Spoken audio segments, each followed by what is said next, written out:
Button up my shirt, showing all my cleavage. All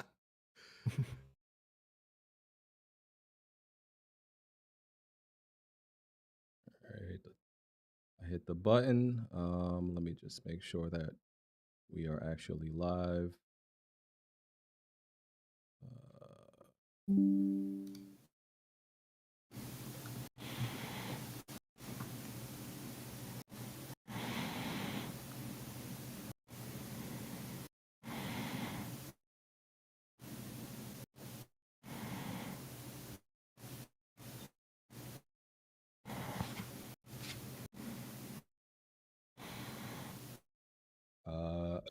Okay, I think we are live now. I'm hearing I don't know where. All right, chat, what's going on, everybody?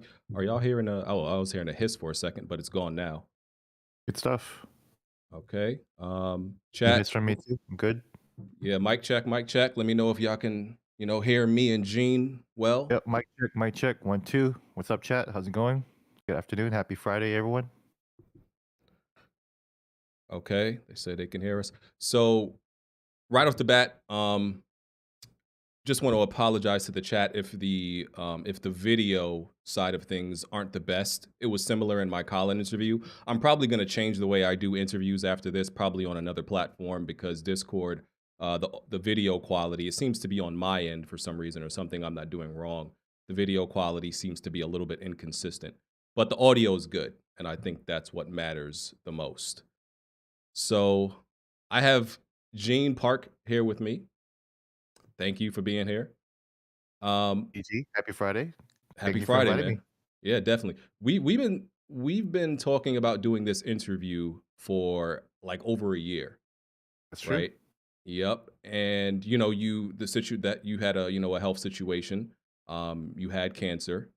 I had And cancer. I don't have it anymore. Thank goodness. yeah, congratulations on beating that, being a cancer survivor and everything. Appreciate And it. And yeah, man, that's a big thing. But that happened when I wanted to do the interview, and I was like, yeah, you got to take care of your health first, and then we can do it. We can do an interview anytime. So that's why Yeah. we waited till like a whole another year to do it.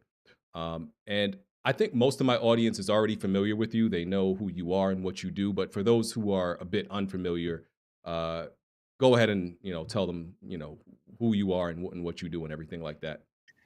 Sure thing. My name is Gene Park. I am 41 years old, and I am the only video games reporter now at the Washington Post. A couple months ago, they laid off my entire section. They decided to keep me and decided to keep me on the games beat, which I'm glad for that. I miss my crew, but it's not the first time I've been through a layoff before, and again, I've been laid off before in past jobs. A little background history on me: I haven't been a games journalist for very long. I really started only covering games at the end of 2019 when we started the launcher section in Washington Post. Before that, I was a social media editor for the Washington Post. One of them. We have several of them. And before that, I was a community manager for an investigative news site in Hawaii called Civil Beat, owned by eBay's creator, Pierre Omidyar. So I'm just jumping from billionaire to billionaire, from Omidyar to Bezos, right? Uh, and before that, I was working for the Honolulu Star Advertiser. Lived in Hawaii for 8 years, which explains the Hawaiian shirt here. And I covered crime, business, military movements, court proceedings, all kinds of stuff. So I've just been a regular, basic local news journalist for most of my career since I was 21, so about 20 years. And I really only started covering games in 2019. But I haven't started only playing games since 2019.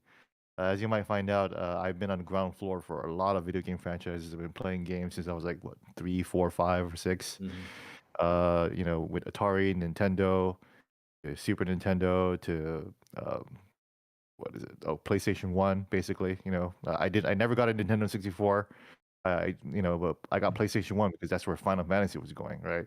Mhm. Um, and PlayStation 2, Xbox One, Xbox 360.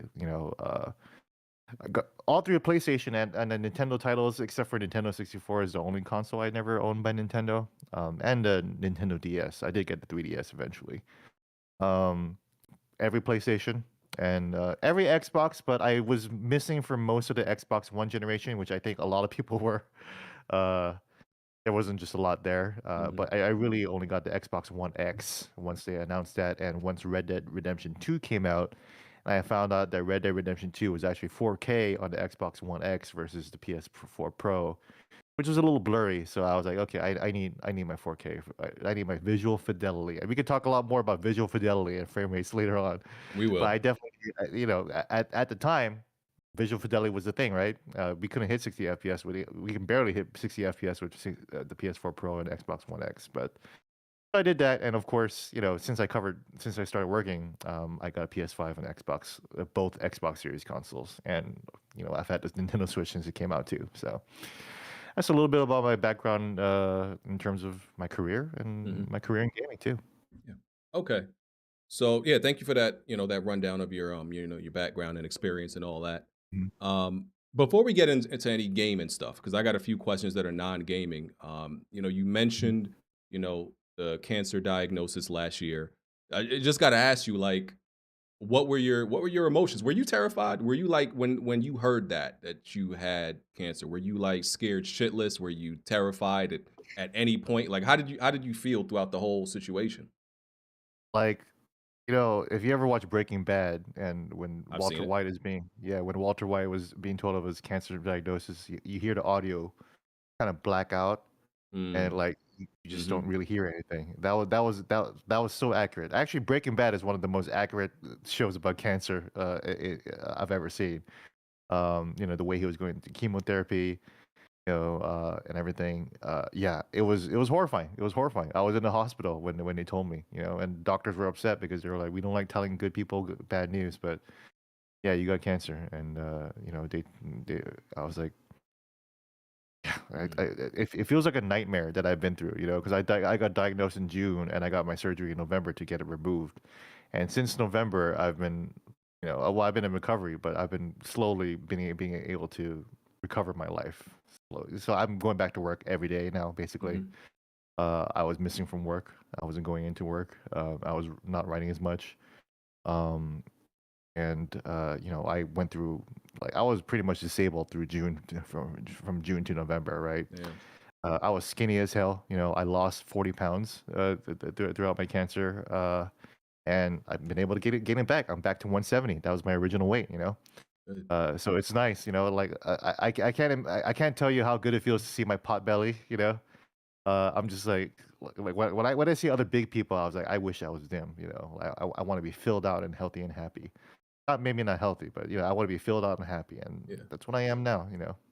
'Cause I was gonna ask you, after, all of this, did it turn you into a bit of a health freak, a health nut, like, change the way you eat? Do you exercise crazy now, or, I like, can't really what's changed? exercise right now, but I'm definitely walking every day.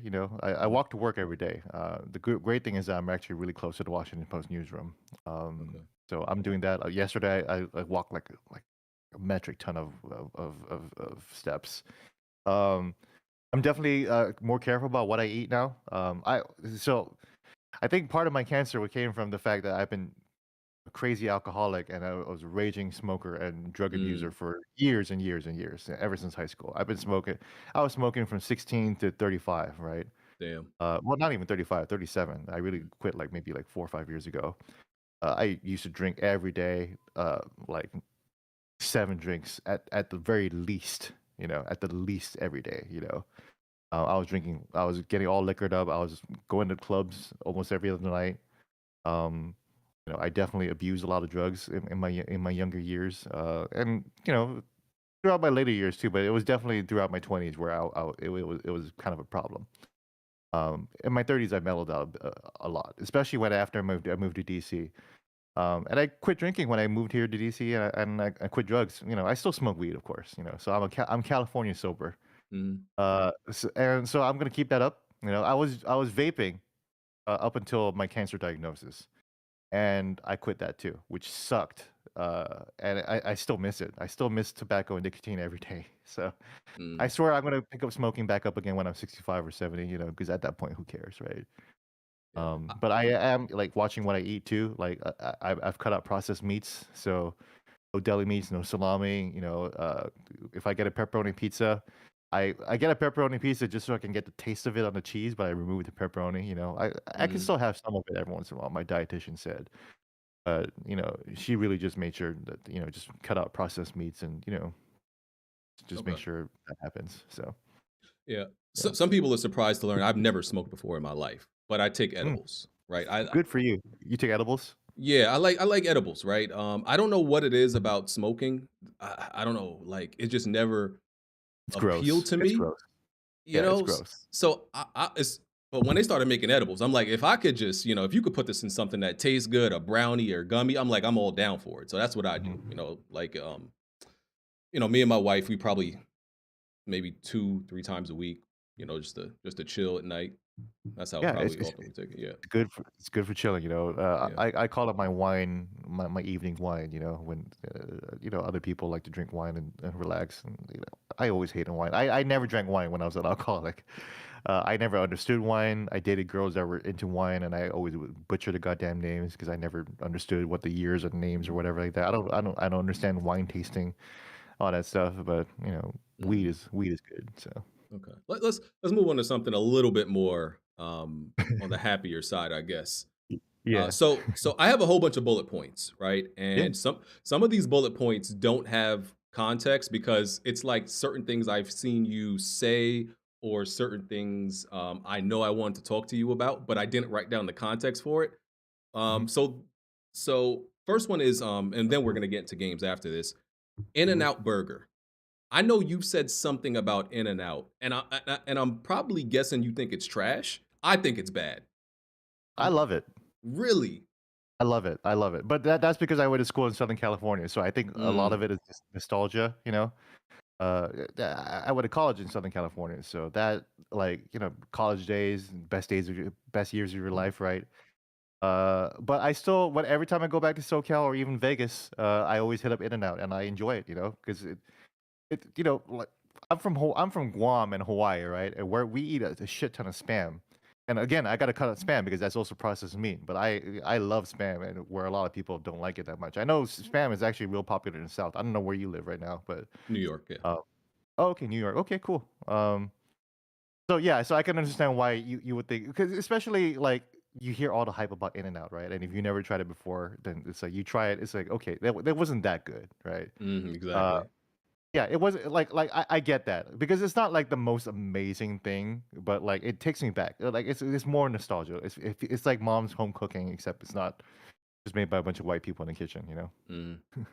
Okay. I just needed to know your stance on it. I'm a Five Guys type of guy. My audience is gonna turn that around. In the type of shit they do. That they're gonna isolate that quote.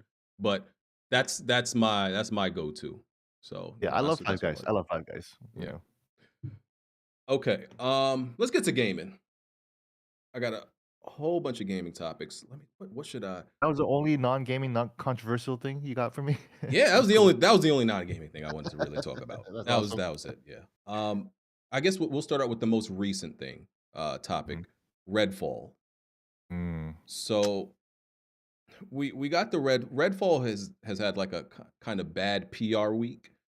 I think, they confirmed the PC version is gonna have de nouveau, people don't like that. It didn't have the greatest it had a bad showing at IGN first. They confirmed it's gonna be 30, FPS on consoles. Um, uh, you know, 4K on Xbox Series X, 1440p 30 on Series S.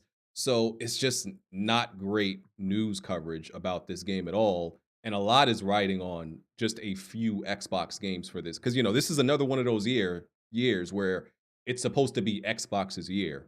And that's still up in the air right now. It So really what's your take on the whole, Redfall situation, and especially in regards to the 30 frames? Yeah, I got a lot of things to say about Redfall. First of all, I really didn't like Deathloop, Arcane's last game. Mhm. What'd you how'd you feel about Deathloop? I tried it. I think I got a review code for it, and I tried it for honestly maybe 3 hours, and I just didn't like it. Yeah, I liked it for the first few hours, but then once I got to the middle, and especially when I got to the end, I was like, this is garbage. I can't believe this game Mhm. got tens. I can understand it like based on like it was pretty exciting at first, but then once you kind of like really get deep into it, like the AI was terrible. Like the Mhm. the level design was pretty linear. Like the only way you can actually get the real ending was just like this one way, as opposed to like actually figuring out different ways to do it. I The like ending was Ghostwire trash. better. I was able to beat Ghostwire Tokyo. I thought that game was way better, but it got I way like worse reviews. I like Ghostwire better too, and I have, but the thing is that I haven't finished Ghostwire, but I did finish Deathloop because I really Mhm. wanted to like get solidify my opinion on Deathloop, which was being called Game of the Year by GameSpot, and I respect the reviewers that reviewed it, but I just totally disagreed. I personally think Arcane. I'm not the biggest fan of Arcane games. I thought Dishonored was okay, but I had a lot of problems with it. And I never so that's why I never played Dishonored 2. I thought Prey was amazing. It was really good.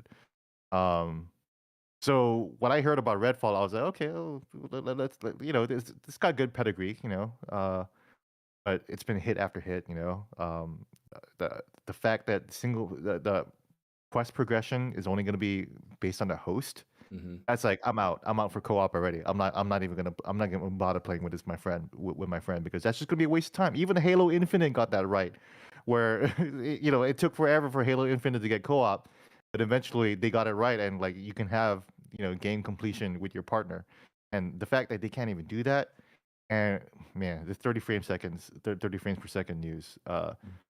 For me personally, I'm not a frame elitist, and I don't mean to say elitist as in like that's a bad thing. I do respect people who want better frames, because I do think objectively more frames is better. I definitely agree with that. But I can play games at 30 FPS. I don't think it's unplayable. Same.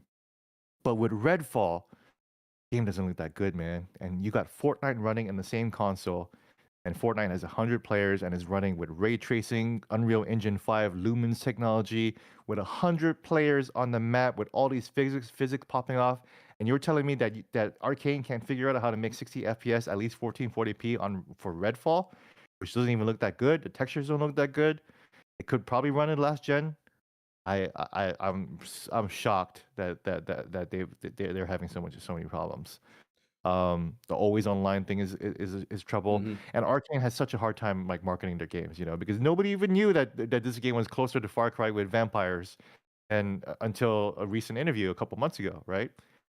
Um, and then there Yeah. was that IGN first gameplay. And do we know who was playing for sure? Do we know that it was IGN? I've heard people say that it was IGN, but I don't want to throw IGN under the bus if it wasn't them. People assumed because of how bad it looked that it was somebody at IGN playing. That's what we assume. Yeah, it reminds you of the Mhm. old Doom video from Mhm. Polygon, right? Where Yeah. it's like, man, like this guy does not know how to play the Doom game. Yeah. And And it also, was, I gotta say, it's like a curse, right? If you make a game that that even resembles Left 4 Dead even a little bit, every game that's like come out that resembles that even a little bit has like failed yeah, immensely. it's It's it's like been it's been flawed. you can't get away from the comparison. Like you could say it till you're blue in the face. This game is nothing like Left 4 Dead or nothing like Back for Blood or nothing like these type of games. But that's all people are gonna see. And I think no game has been able to recapture Left 4 Dead. And I Mhm. don't think the audience for a Left 4 Dead is even like that large anymore. They're still playing Left 4 Dead. That's what they resort to. So it's like a curse. Yeah, Left 4 Dead still works great on PC. I still play it. I still play it on my Steam Deck.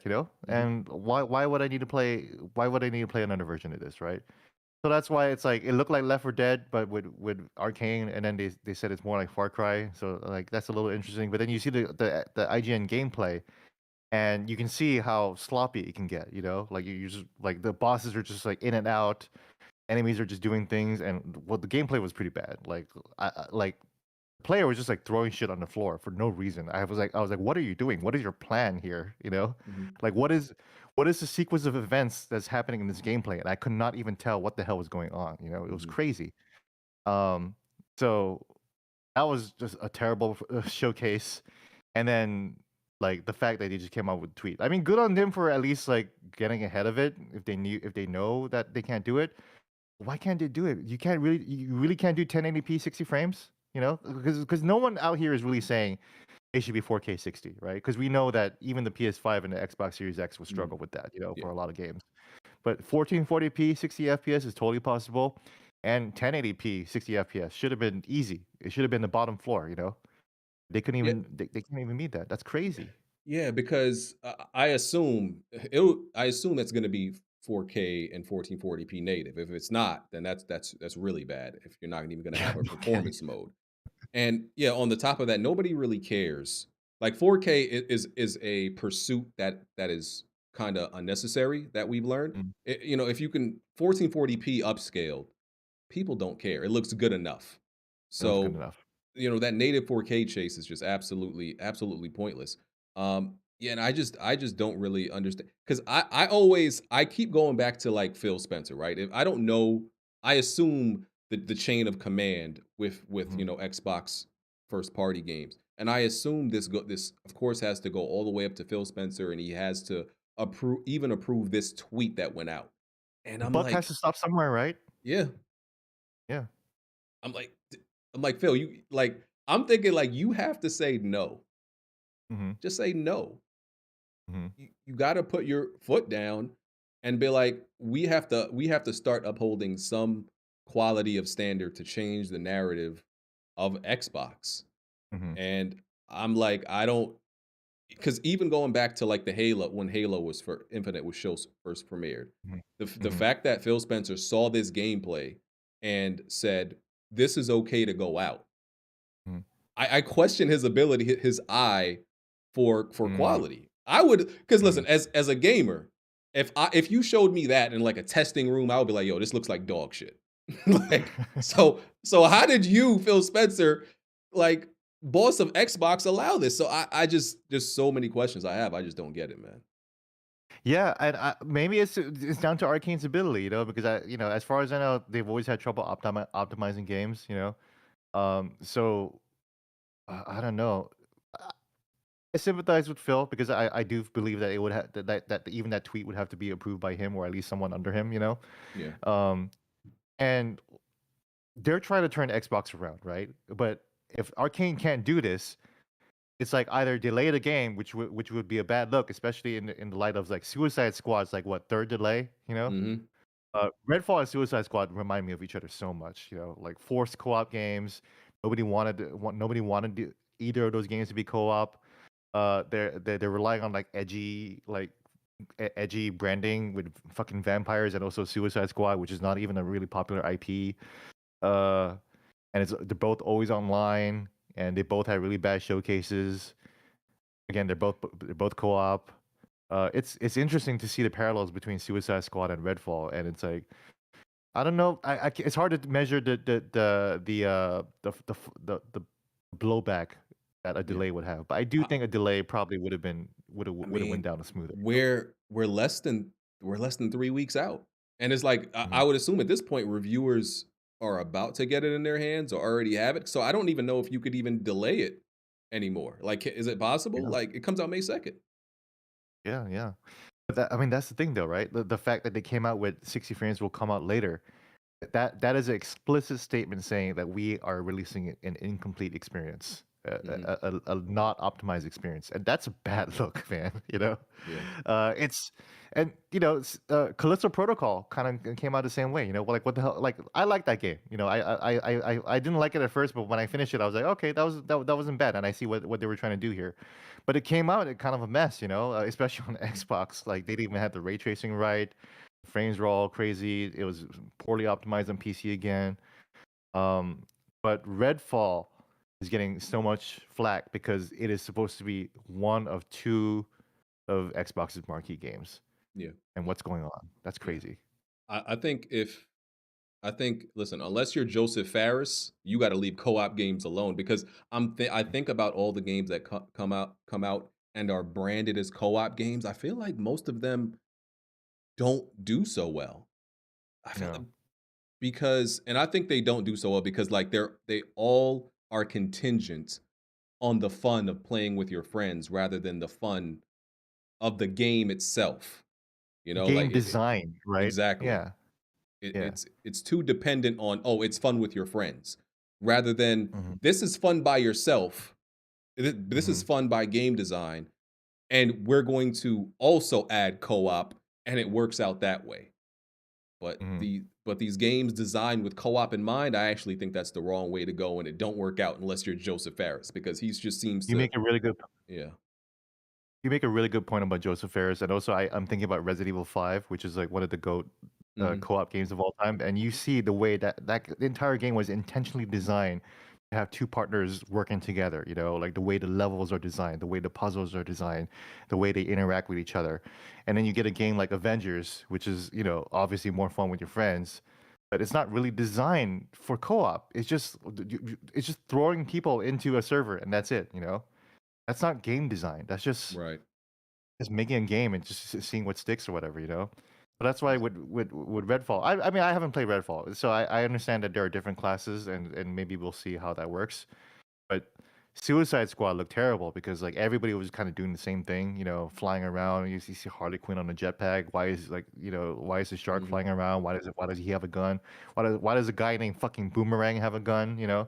That's because like I made Mhm. that point earlier on the tweet, like all of these games are too obsessed with like balancing things between the co-op players, and it's like, why though? Like why do all the players have to feel the same way? That's exactly what happened with Avengers, and that's why Avengers flopped, because playing as Black Panther is not more meaningful than playing as Captain America. You have the same amount of power, you have the same type of animations, you have the same hitboxes, you run the same speed. Well, Captain America and Black Panther should, but I mean, still, though, like it doesn't matter that it doesn't make sense that Captain America and like Black Widow are running at the same speed. But they Mhm. do in the game, and Captain America runs hella slow as a result. Right. So there's just this weird thing about like, I don't know. It feels like a leftover, like the co-op craze of the Xbox 360, PS3 days. Like Army of Two or whatever. But Mhm. Army of Two was better. Army It of would Two was better I than these liked it. games. You know. Yeah. Yeah. You know. But they progressively got worse with each, iteration because the Mm. 1 I think 1 was the best one, One and was good. yeah, and they made 3, and a lot of people don't even remember the 3rd one. I didn't even know they made sequels to it. So yeah. Yes, there's an army of 2, 3, and nobody knows that there's a 3rd one. They just threw it out there just to complete a trilogy. It's Yeah. crazy. Since we're on the topic of Xbox, wanted to ask you, and this is one of the questions from my audience. What is your opinion on the consolidation of the industry? Regarding the whole ABK deal. That Xbox is currently going through. I hate this topic. Everybody Mhm. I is hate it too. sick of talking about it, and it doesn't have to be specifically, Xbox. Just what is your thought on the general consolidation of the industry? I think it's interesting to see a lot of games reporters like cheer for it. That's not something I can do. Hmm. Uh, because at the Washington Post we have more strict like ethical rules where like you had like even in terms of like social issues, you had IGN trying to come out for Palestine, and it's like if I did that, I'd be fired at the Washington Post. Period. Mm, Done. You know. So if I was out here writing saying Xbox should buy this or Xbox should buy that, that's like a breach of like my own ethics too. That said, I do think that it's probably going to happen. And I'm not a big fan of just corporate, just consolidation. For me, because it feels like it restricts the creativity. Um, but I think that's all I can say. I hate the topic too. I'm so done with this. I can't wait for the deal to go through or just be a bust. yeah, I I'm for it when it's a situation where it helps a small studio with little resources, right? Hmm. Like Um, Housemark, right? Exactly, right? Mm-hmm. They're a small studio. They've worked with PlayStation for a while, but you could always tell by the type of games they made. This is not a studio with just a shit ton of money just put into their Hmm. games. But they did utilize what they had greatly with the games they made. So any like Hmm. small studio that is acquired by a publisher and you help them grow, I'm all for that. Or even if it's an established studio and Mhm. they're having trouble or some limitations, and you could help them. Mhm. But the whole ZeniMax thing, I'm for that, right? Because Mhm. Bethesda, I'm a fan of Bethesda's games. I don't care about like the Fallouts and uh the Skyrims, Skyrims. yeah, the Skyrims and all that Yeah. stuff. I care about the Wolfensteins, the Doom. the Dooms and the Dishonoreds. I care about those Mhm. games. And those games Mhm. were actually underperforming. I think Doom Eternal did better than the first one, but their other games like Dishonored, their sequels underperformed. Um, Wolfenstein 2, yeah. yeah, all of them underperformed. So I was like, we might not get a third one for all these games that I Mhm. cared about. And what's the other game that Shinji made? That's the sequel that I'm looking for. Evil Within. Evil I was Within, like, yeah.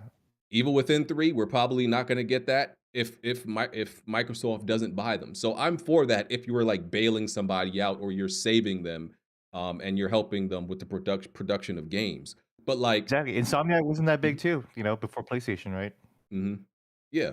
So, but like the cheerleading of big publishers and corporations just buying big uh corporations just for the hell of it.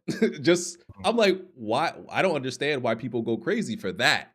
Like it's Mhm. just like for list wars or and stuff like that. I'm for it if it helps studios and helps make games happen. You know, If that's it my helps the thing. creativity of it, right? If Exactly. it helps the creative process. And I can see that viewpoint, because if it feels like a little bit of a cheat code with all the money that Microsoft has, you know? It's like a Resident Evil 4 microtransaction getting the exclusive ticket to get the exclusive upgrade right Hmm. away, you know? That's exactly what it felt. There's parallels there. Yeah. Where it's like, okay, I'm gonna spend 9.99, I can upgrade every single weapon. That's basically what Microsoft sounds like it's doing, where it's like, okay, well, I'm gonna spend $70 billion, and now I have the largest video game franchise Yeah. in modern history, you know? Yeah, exactly. But like a lot of fans, I don't know if they actually know what they're cheering for, and in the grand scheme of things. So I just think the Mhm. whole thing is weird. But we can get off that. I just wanted to ask that question. Don't want to talk about that ABK deal for too long. Yeah. Um, another bullet point I had, and this is something that you've said tweeted about before, was Ghost of Tsushima's story, right? And I Mhm. think what you said was, so you're a fan of like classic samurai films and Mhm. media and things like that.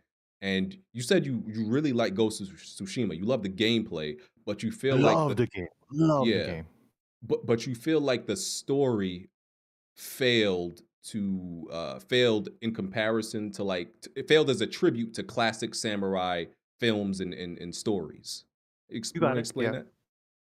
Yeah, I just feel like that Ghost of Tsushima felt very much like a modern game, that I mean, they're like the romance, with what's her face. I don't even remember her goddamn name, you know. But I remember Jin Sakai because he was obviously the main character, and he's a little bit memorable. I did like the portrayal of Mhm, Jin Sakai in general, mhm, and I liked his like journey through it. Like the different characters that who they would meet, like the way they talk isn't like how samurai movies talk. The forced romance didn't need to be there. Like that scene. I remember the scene where they were getting drunk together, and it's like, okay, this is supposed to be a cute scene, but I'm not feeling anything. I'm not feeling mhm, any energy or electricity between these two characters. His I think his conflict with his uncle was kind of cool, and it ended pretty cool. I think the story ended okay, but at the beginning, it was really. If it wasn't for the gameplay, if it wasn't for like I think what is one of the most pristine open world experiences of all time, I probably wouldn't have kept going. But the mhm, fact that they really really nailed like the feel of being a samurai, like the fact that this is a big budget open world samurai game, which like even Japan hasn't even given us, like that for me was unique enough to make it probably like one of my top five PlayStation 4 games of all time. But yeah, I just didn't feel like the characters, and it's been so long since I played it. But I mhm, just don't remember the characters. I barely remember the beats other than like his conflict with the uncle. Um, the girl's brother. Spoiler alert for anyone that doesn't know, but the girl's brother dies. And Mhm. I was like, I don't care, whatever. He was annoying as hell. He was annoying as hell and sending me on stupid side quests. Like I'm done. Good, good. Yeah. And that's that. You don't want to feel that. So. Yeah, I think I felt, when her brother died, I felt that a little bit, but I think everybody felt like when his horse died more than the brother. I think Oh, people for felt that sure. Oh my God. yeah. Come on. Yeah, the horse. Yeah, I remember when the horse died. I was like, no, you can't do that. That's crazy. The horse is still alive, right? And it's like, no. Right? So, Yeah. and like, it was an excellent game. I think it's an Yeah. excellent game. But and I don't think the story is like bad. I wouldn't even Mhm. call it like Forspoken bad or anything. And I kind of like Forspoken too. But I just didn't think that it just didn't like it tried to live up to way too many classics and it just didn't Mhm. reach that mark. So I think they could it could have been a little bit less pretentious in the marketing, and I probably wouldn't have cared as much. But the Yeah. fact that they really marketed it as like, oh, this is inspired by the classic samurai films, and I think Red Dead did a much better job. Red Dead 1 and 2 did a much better job in invoking the classic Western films. And samurai Mhm. films and Western films have a lot of parallels together. They learn from each other. They steal ideas from each other, right? The old Clint Eastwood movies were based on the old samurai movies. So but if when you look at the quality of the storytelling in Red Dead 2 or Red Dead 1 even versus Ghost of Tsushima, like it just doesn't measure up. So that's where like my mindset Mhm. was. Okay. And I agree with you about like certain parts of the story. I think I've gotten into arguments with people about Jin Sakai. I think Mhm, people are infatuated with him as a samurai. So like mhm, that, like I think it's American culture are like very fascinated with like just the idea of a samurai, right? They think mhm. it's like that's Yeah. at the top of the list of shit that's just cool. So I think they Mhm, kind of like excuse his character not really having a lot of personality. mhm. And they say that's just how I don't know if that's accurate. That like samurais were kind of like just monotone and brutish and and stoic and all that stuff. Well, Maybe. well, that's the thing. The older Kurosawa movies, the samurais were not that stoic. They were very colorful. They were Mm, drunk. They were crazy. And when you go to Tsushima, everyone was just really stoic and just honorable. And it's like, okay, that's not like what the old samurai characters were. They were interesting, colorful characters. And mhm. we just didn't really get that a lot in Ghost of Tsushima. Right. And, I just didn't feel like he was, very much layered as a character. We understood his conflict, the Yeah. conflict of, having standing by this code that he was raised on, but this code isn't going to help me save, my land and my family. And so we get I that did like conflict. that concept. That was Yeah. interesting. That's why the whole thing with him and the uncle, like that whole thing was good. And I wish the game just kind of centered around that. Right. But I just don't think people gave like Jin Sakai the same like critique. They don't put him under a lens in the story of Ghost of Tsushima like they've done other games. I feel like they handled Ghost of Tsushima the story specifically with kid gloves. And I don't know, and like I said, I'm Mm, not sure why, but I think it's just like that fascination with samurais are cool, which they are, but I think mhm. people handled that story with kid gloves. I agree with that. And then you see a game like Red Dead, where like every character was pretty memorable, right? The Mhm. villain was memorable. John Marston was memorable, and Arthur was memorable. Arthur had a sense of humor. He had a really sarcastic like streak to him. Whereas Shin Sakai got drunk one night with a girl, and he didn't even get laid. So yeah, Yeah. I can't wait for the next one though. I feel Sucker Punch has to be working on a sequel. I think it might like it. I think that game might come out like 2025 or something like that. I'd be excited for a part two because again, like the game just feels like what my problem with some Sony first party games is that like when the third party, the third person action adventure, right? They feel a little slidey. Like even Kratos in God of War Ragnarok, like he doesn't kind of slides along even when you run, even when you sprint, and that Mhm. happens also with Joel. And I think they fixed that with Ellie in The Last of Us Part Two, but in Joel in Last of Us Part One, he was a little slidey. Uncharted was always really slippery.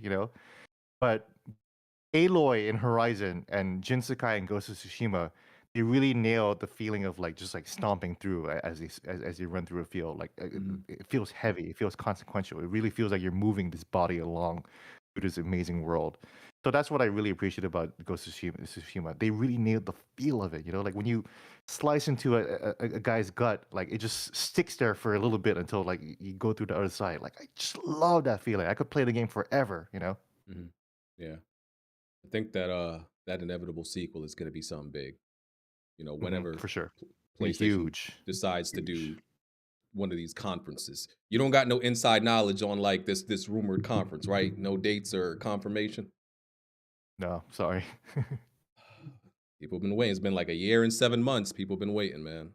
Been a long time. It's been a long Yeah. time. I can't even remember the last showcase. So It was when they showed Spider-Man, I think.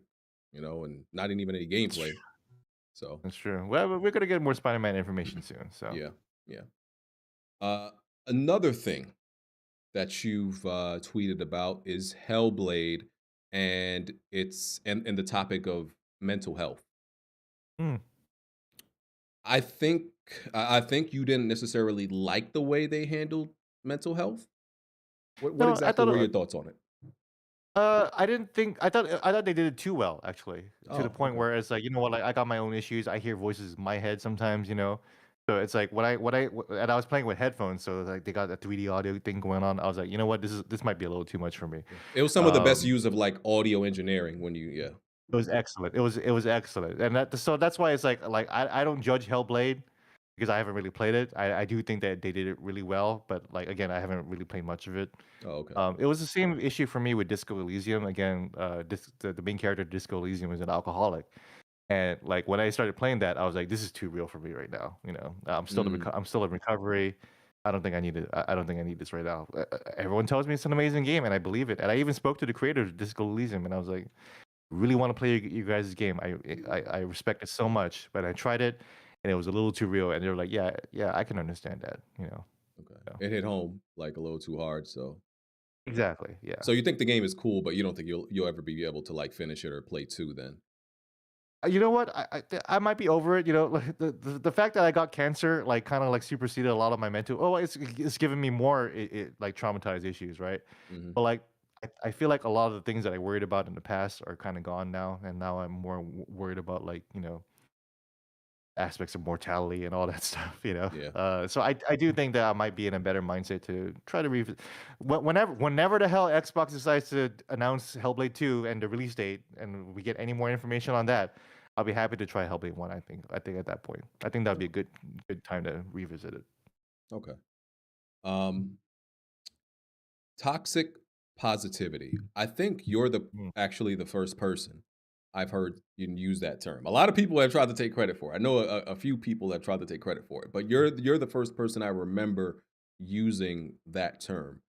Um, Mhm. what? How would you define toxic positivity, and who do you think, whether it's a specific person or s- uh, a developer, corporation, who do you think like is like a big offender of toxic positivity, and what does that mean? Toxic positivity means that you're just always like, cheer up, guys, or like for example, in Hawaii, I knew this guy who would always fucking go around and just say to people, live aloha, just live love and life or whatever like that. Hmm. And then you realize that he was actually a total scumbag, you know, like this dude not only cheated on his wife, but when his wife died, his wife left all of her money to the son, and then so he sued his own son to get the money back. Is that fucking living aloha? No. That's toxic positivity.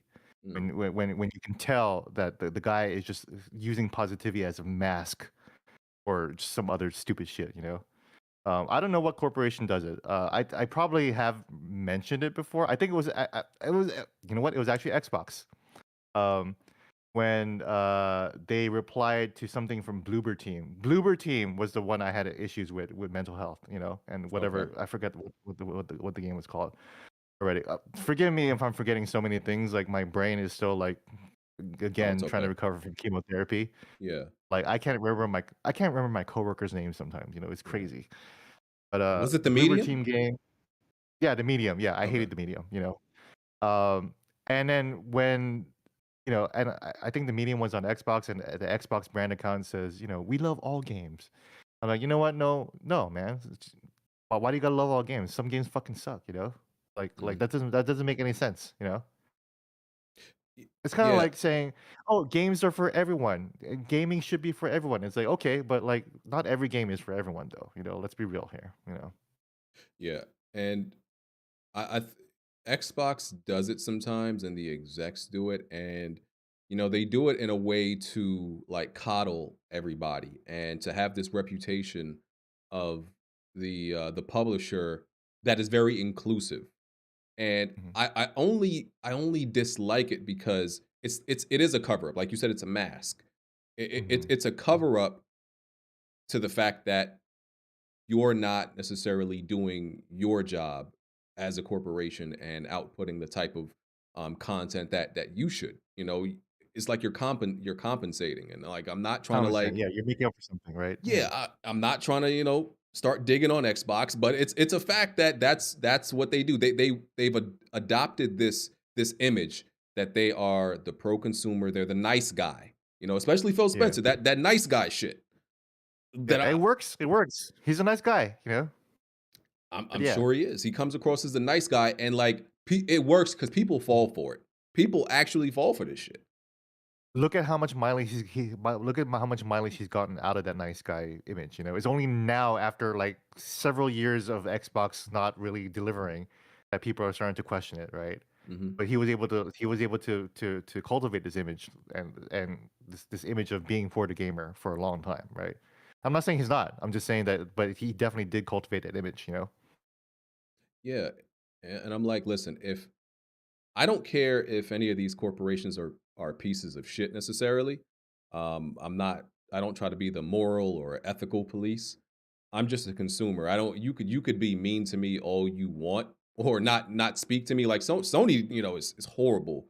I think when it comes to just interacting with their audience in any type of meaningful way, right?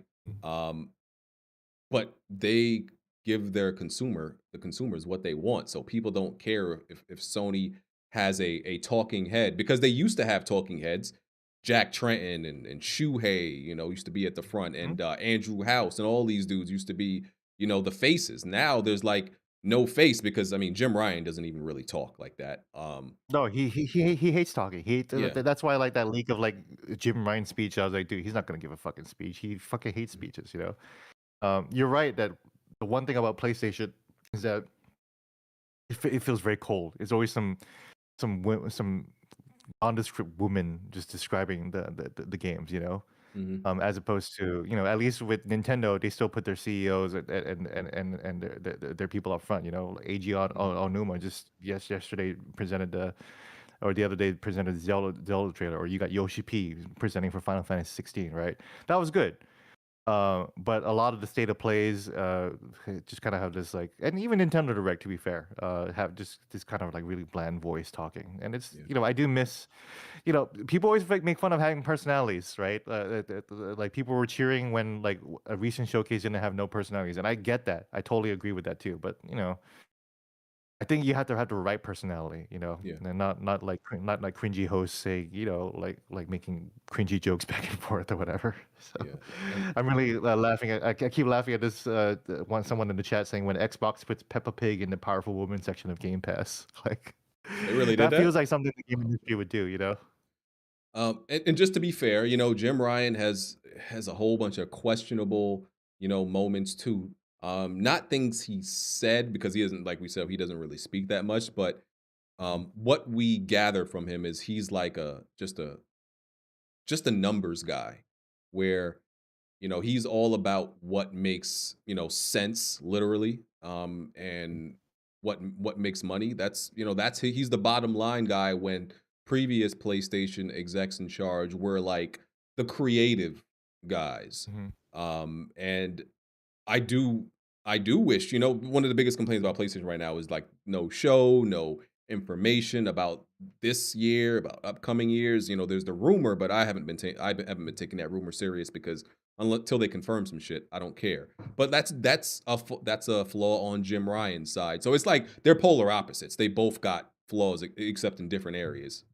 mhm, mhm. Jim Ryan reminds me of Tim Cook of Apple. Tim Cook. got to that position because he was a logistical master. He was able to find the parts that are cheap enough to make Mhm. profit and have that distribution centers go throughout. Jim Ryan got into his position because he elevated PlayStation in Europe. Like he made PlayStation UK, PlayStation Europe happen, and Europe is a huge market for that. And yeah, he a lot of that was around logistics, making sure that people are in the right spaces, making sure that the offices are well stocked, making sure that people have the right resources. So he's really good at that. And to be fair to Jim Ryan, I mean, it's been working, it's been Yeah. working. I can't, you can complain about what he said, and again, he hasn't said much, but you look at the results, it's not bad. Yeah. Um, want to ask you a journalist question. Well, I guess about your other journalist colleagues, because from what I know about you, you're an adequate gamer, like your skill level, right? You're knowledgeable and you're adequate. Hmm. There, journalists have this bad reputation for being very bad at games. Um, I mean, we just saw the IGN, Redfall gameplay. Which, to be fair to Redfall, it could be that we assume that maybe this person didn't necessarily know what they were doing all that much. There was the Doom Hmm. gameplay, the Cuphead gameplay. I think you're friends with those guys, right? Yeah, Dean Play. Takahashi was the guy who played the Cuphead demo, which Oh man, like I give him shit for it too. So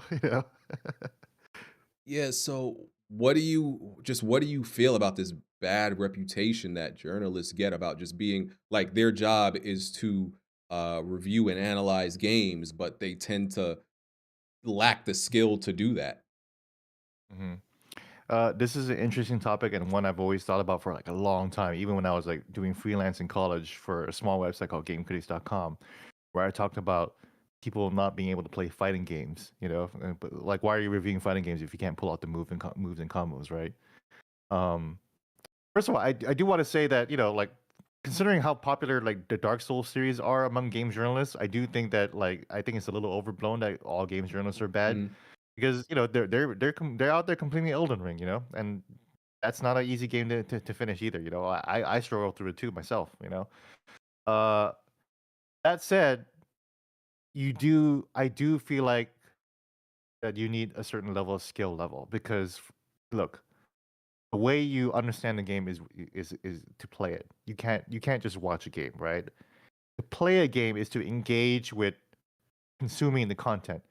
How you consume the content in a book is that you know how to read. You understand that language if it's in a different language, right? Because like if you drew to me a Spanish book and I would just screw it up and people make fun of that, right? It's kind of the same thing if you threw someone who was really unfamiliar with like Doom or first person shooters, and you just kind of throw them in there. That's not a good look either. So I compare video game playability, the ability to play a video game at least adequately, like you said, mhm, to being able to read adequately. You need to. I think to me, it's a legibility question. mhm, Um, you can't not read a book. You can't not play a game, and then you have to be able to. Even if you know the words in English, maybe you don't understand the words. Maybe you don't understand the sentence structure. That's the same thing as not understanding how to play a certain type of game. So I do think that and resources are limited in games journalist sites, so I feel like maybe not everyone is an expert in everything. So like I can see it sometimes that kind of that'll happen. And every once in a while we get it, but I don't think that it happens often enough. But I do think I'm definitely on the side of I do think that if you want to showcase a game, you should probably have some skill, yeah, and if not, and don't upload the video, dude. yeah, It's kind of like the old Polygon video of the dude who was building the PC. And to be fair to him, I think he got screwed over because the editing was all messed up and like he was getting the wrong instructions. But that video got roasted because this guy clearly did not know how to build a PC. And it's like, man, don't upload that, man. You like someone it needs to be in the room to have the judgment to say, you know what, let's try this again, or let's do something else, or let's not upload this because this is embarrassing. yeah. I do think y'all get a bad reputation, even if all it takes is like maybe it could, 2 or 3 journalists to like play terribly, and then all of you get the bad reputation. But Yeah.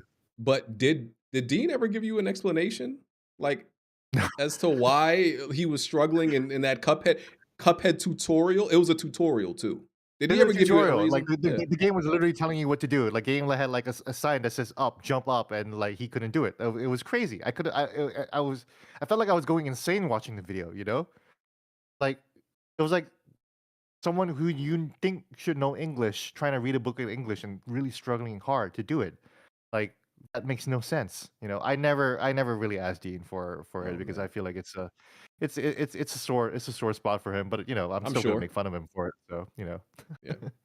And to be fair, he also is like, he takes the ribbing like quite well too. So Okay. Okay. that's why Jeff Grubb is like, no, I'm not the Cuphead guy. So Oh he works man. eventually too. Okay. Um, Yeah. Crunch. Crunch in video games and studios. Um, it's usually an ongoing topic. You know, Jason Schreier touches on it a lot. I think he's an advocate against it. I think he would Mhm, consider himself an advocate against it. mhm, I I'm not gonna lie. I'm pretty selfish when it comes to the topic. That I think crunch sometimes produces good games. Like sometimes it just seems to be needed because a lot of people say, I think he says that crunch is usually the result of poor planning.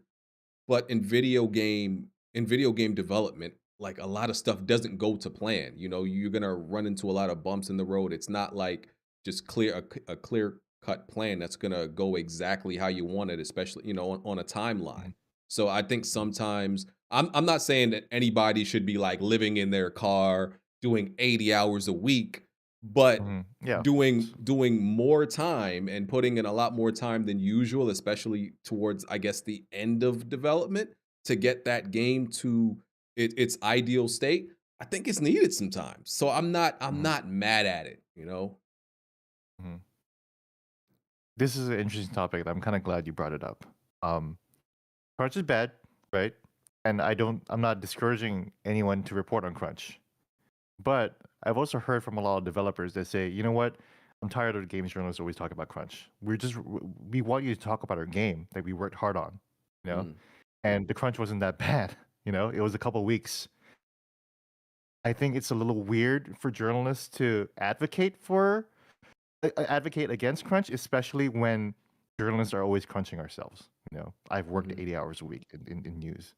You know, when I was covering the presidential elections in 2016, this was Trump versus Clinton, so it was crazy times, right? I was sleeping in my car. I was driving everywhere. I was getting 3 hours of sleep. I was working the entire time, like no breaks in between. You know, that's crunch. There's a phrase in theater, Broadway theater, where the last few weeks are called Hell Week because they're crunching. They're all they are doing is being in the theater on stage, doing dress rehearsals, going over the lighting, making sure that everyone knows their spots, and that's all they do for the entire day. And they go home and sleep. That's it. You know, crunch mm, exists in so many different industries. So I think it's interesting to say the least that there's so much games journalism, especially the more like prestigious games journalism, focuses on crunch. I Crunch is bad. Like, there's a lot of developers that have also talked about how they gotten sick over that. That sucks, you know.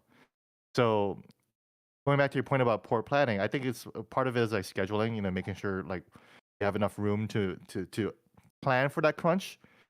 To, to kind of foresee that there might be some unforeseeable issues, you know, and that you might want to leave some space so people can breathe easier.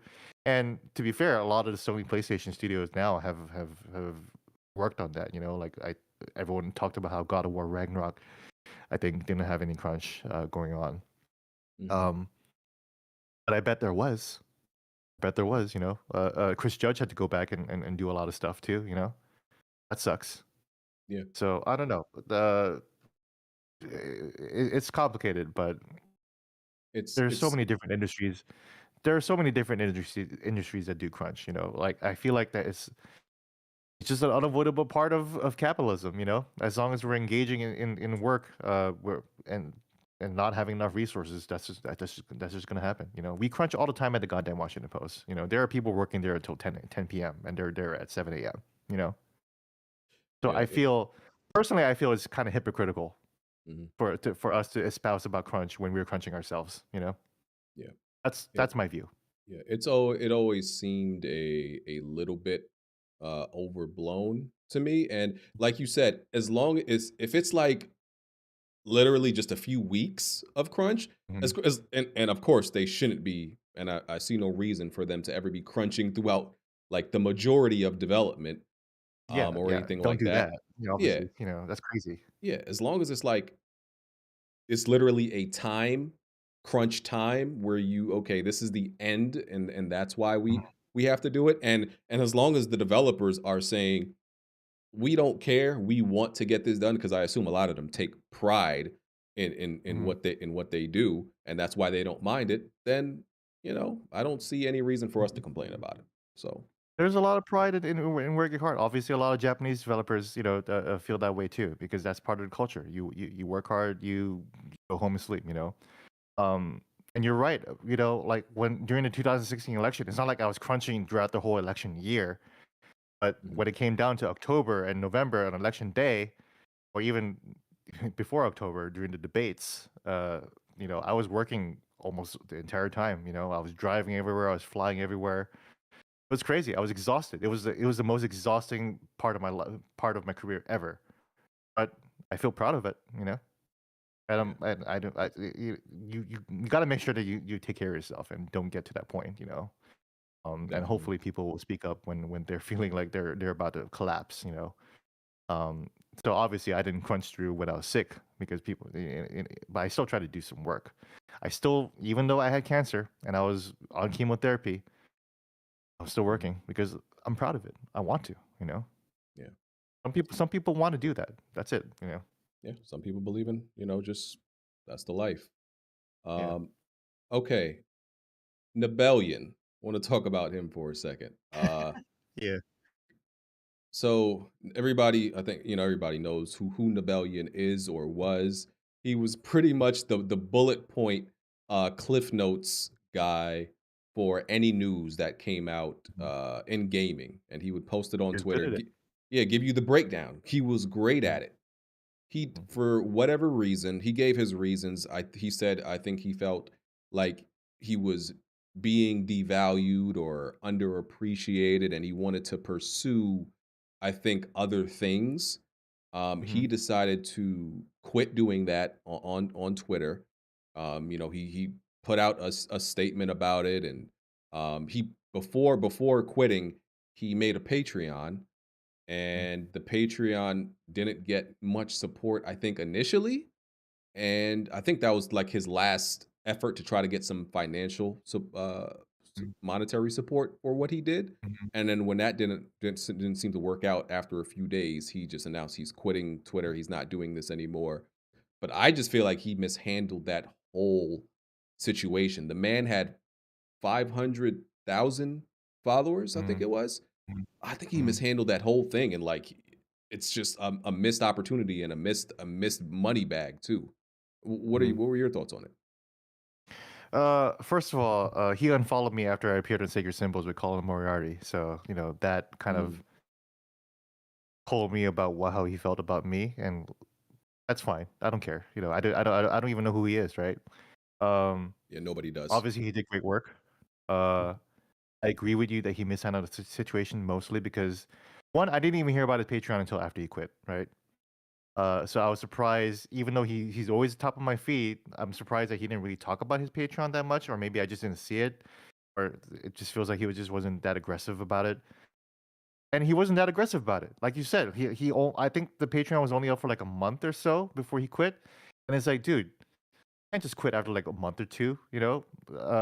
You know, BG, more than anyone else, building a subscriber base is a long-term commitment. mhm, You need to be in the long game for this. If you're expecting, even though you have a 500,000 followers, if you're expecting them to all sign up right away, you know, that's just not how it works, man. So I feel like maybe to be sympathetic to him, he probably had like a full-time job doing something else, and he was like, this tweeting about games thing is just taking up too much of my time. So maybe I should like prioritize like my actual life that actually gives me money versus like something that I would have to like commit to full time, right? Mhm. Because like yeah, launching a Patreon would be like a full time thing. I've thought about myself, a Substack, Patreon. Like I know that building an audience on Twitch is hard. I definitely know that building an audience on YouTube is hard. Building an audience on the internet it takes a long time. Maybe he knew that. Maybe he remembered like how long it took for him to become big on Twitter, and says, you know what, I'm not in for the long game. So be fair to him, maybe he saw that it would require a long term commitment, and he just decided, you know what, I'm just not going to do it. So, um, Mm. I don't consider he chat saying he was in the middle of losing his job. I don't know, but Maybe. maybe. Uh, I hope he's well employed, and I hope he's being taken care of. Um, I remember I spoke out about him not being a content creator, and I still believe that because Oh, yeah, being a he's news not. aggregator, huh? Yeah, he's not. Yeah. Yeah, yeah, because you're not creating your own unique content. Mhm. And then like even Skill Up, Ralph, another YouTuber that I like and respect, and he's my Mhm. friend. He was like, "Well, would you consider reactors content creators?" I was like, "Yeah, because the reactions are unique content. That's Mhm. unique content, right? It might be a low bar, and I engage in that too, but it's still unique content versus just taking words from another thing and then putting up on Twitter with less words. That's what it Yeah. is. It was Cliff Notes. It Yeah. was less than Cliff Notes because you're not even really interpreting or analyzing any of the stuff. You're just saying the fact, and that's it. And there's nothing You wrong know, with that too. Like if people find value in that's it, it was that's valuable. It was yeah. great. There's nothing wrong with that. But I just feel like that he was just added in content creator because what the fuck, whatever. Because Yeah. it was a thing. I'm glad he didn't win. Yeah. That was sympathy. I don't even know why they did that. Yeah, it was clearly sympathy because I always thought that.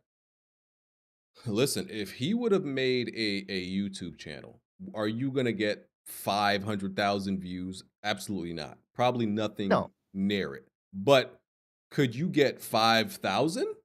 I would think so. easily. Like, you know? Yeah, easily. Yeah. I got 1,000 for my Diablo 4 like preview, and I only have 100,000. And I don't have a YouTube channel. You know, I put it on my YouTube channel, and it still got 1,000. So he could have built something slowly, but maybe he just didn't want to commit to that because he knows how long that would take. So I'm Yeah. trying to be charitable to him. Yeah. I just felt like it was a missed opportunity to not even try that. Like, because just think based on the law of percentages or averages, if you got 500,000 people subscribed to you on one platform, you could at least get 5,000. And that's good. If you get 5,000 views average on YouTube, I think that's a very healthy channel. So, but That's decent. Yeah, that's a healthy community there. You can yeah. build off that for sure. That's a good foundation. Yeah. So yeah, I just felt like he really missed out on that one. But maybe he might return. The channel, the Twitter account is still there. Maybe he returns one day. We'll see. Yeah, I'm still following him just because he might come back. But yeah, I mean, Chad said he unfollowed me for being on a podcast that shows a lot about his character. I was like, Mm. yeah, I felt like that's lame. You Yeah, know, it's weird. That's yeah. weird. Uh, A lot of people unfollowed me after I appeared on the podcast. So I don't know. I don't know people's. I don't understand people's hatred for Colin Moriarty. Like I don't know exactly what it is. I know it's political. mhm, It's political and it's his political stances, and I don't get into politics, so I could mhm, be ignorant. I've heard some of his political stances, but I'm not all the way into it. But mhm. I don't really care. But I don't really. He But doesn't. He barely talks about it though. On Sacred Symbols. I mean, you listen to Sacred yeah, Symbols, right? hmm And then, so that's why you can tell that these people do not even like listen to him or like understand what the podcast is about because it's like 99% about PlayStation. That's it. You yeah, know, for me, but his most upsetting view is that he hates the Nintendo Switch. And I liked it. I like the Nintendo Switch. That's about it. yeah, yeah, yeah. I particularly don't really understand it. But like I said, I don't. I'm not the guy. I don't believe in disconnecting myself with somebody because of affiliation with somebody else. Really, I don't really vibe with that. Like That's if crazy. you That's crazy. Yeah. yeah, if you are friends with somebody that I absolutely hate, I don't care. Be friends with them. Mhm. Like what, that don't have nothing to do with me. But there's people have that like that affiliation type rule, and I'm like, I don't really understand it. It's weird Yeah, to me. I've had that all throughout my life. I used to have big birthday parties in Hawaii. Like these were packed clubs, right? But then people would text me. I was like, if that person shows up at your birthday party, I'm not going. So like I've always been dealing with this all my life, so it's not even that big of a deal. But yeah, it's always been irritating, because it's like I'm not that person though. I do not represent that person. I have my own views. I have my own perspective. Just because I'm affiliated with somebody or I might be chatting with somebody, it doesn't matter to me. Mhm. This whole thing about like, oh, like, I even got DMs today. I was like, well, you're following someone that's hateful. I was like, you know what? Fucking shut up, dude. Like, why are you policing who I follow? I follow people for several different reasons. And if you look at my follow list, I am probably following dozens of people that you hate, you Mhm. know? And that people I vehemently disagree with. But I'm following them for my own reasons. I used to be the social media editor for the Washington Post. You think that I'm not going to follow anyone who's successful in social media? I am watching the entire landscape. I'm not just going to watch liberals. Yeah. It's fucking crazy. Yeah. So yeah, I'm going to follow and pay attention to some of the most hateful people because they are getting traction in social media and I want to understand why. Yeah. I mean, So I don't understand this whole policing of like social media and oh, who you should follow or like what kind of tweets are you liking? That's fucking stupid. yeah, if you and the thing is like, so do they think everybody they follow is 100% moral and aligned with their beliefs? I'm Exactly. like, you don't probably don't Exactly. even know half their values. Yeah. Exactly. How well do you even know the people you follow? Clearly they Yeah. didn't know me that well because they think that me appearing on a guy's podcast who is slightly center right makes me far right and racist now. That's crazy. Yeah. Okay. So you mentioned the Sorry for the Switch. rant. Yeah. Yeah. You mentioned the Switch though, and I started to become more of a fan of the Switch, the games, in the platform, and more of the recent years, like the early Switch Mhm. years and the games. I was like, eh. It's mostly been in the last 3 years. I've been actually playing the Switch, the Switch a lot, and Mm, the Pokemon games, the Mario Kart, the mhm, Splatoon, and all that stuff. So mhm, I appreciate the Switch now more than I did initially. You know, Fire Emblem and stuff like that. I started the most recent one, but I need to pick it back up and everything like that. So I've mhm, appreciated more recently. Um, I want to talk. I want to just ask you your thoughts on two things: the a Switch successor, and then just get your thoughts on Tears of the Kingdom. What are your, because this Switch successor has to be coming out in the next few years. I feel everybody they kind gotta of do it. feels that. What are your thoughts on that? I think that Nintendo, a company that has historically not played it safe, needs to play it safe this time. They definitely need to just redo the Switch format, but just give it a more powerful, obviously a more powerful GPU, more powerful CPU too. But they shouldn't try to shake to what's called upending, flipping the tea table over. They Hmm. they they they should not do that. And it was funny to see criticisms of the Mario movie. It's like, oh, the Mario movie is very safe. It's like, yeah, that's the point. Hmm. They wanted to make it safe because it's for fucking kids. Hmm. It's for parents, it's for kids, and they want it to be a broad general audience thing. So of course it's gonna be safe. I do think that maybe Nintendo understands this now, and they're doing that. Tears of the Kingdom, I'm super excited for. That trailer was crazy. There were so many ideas going on in terms of like building a mech, spinning the spear on a horse, having like other villagers like in the combat. I don't like what the fuck is that? Like how does that even work? Like how do we even get to that situation? Um, Hmm. like the landscape was beautiful. I'm excited for it.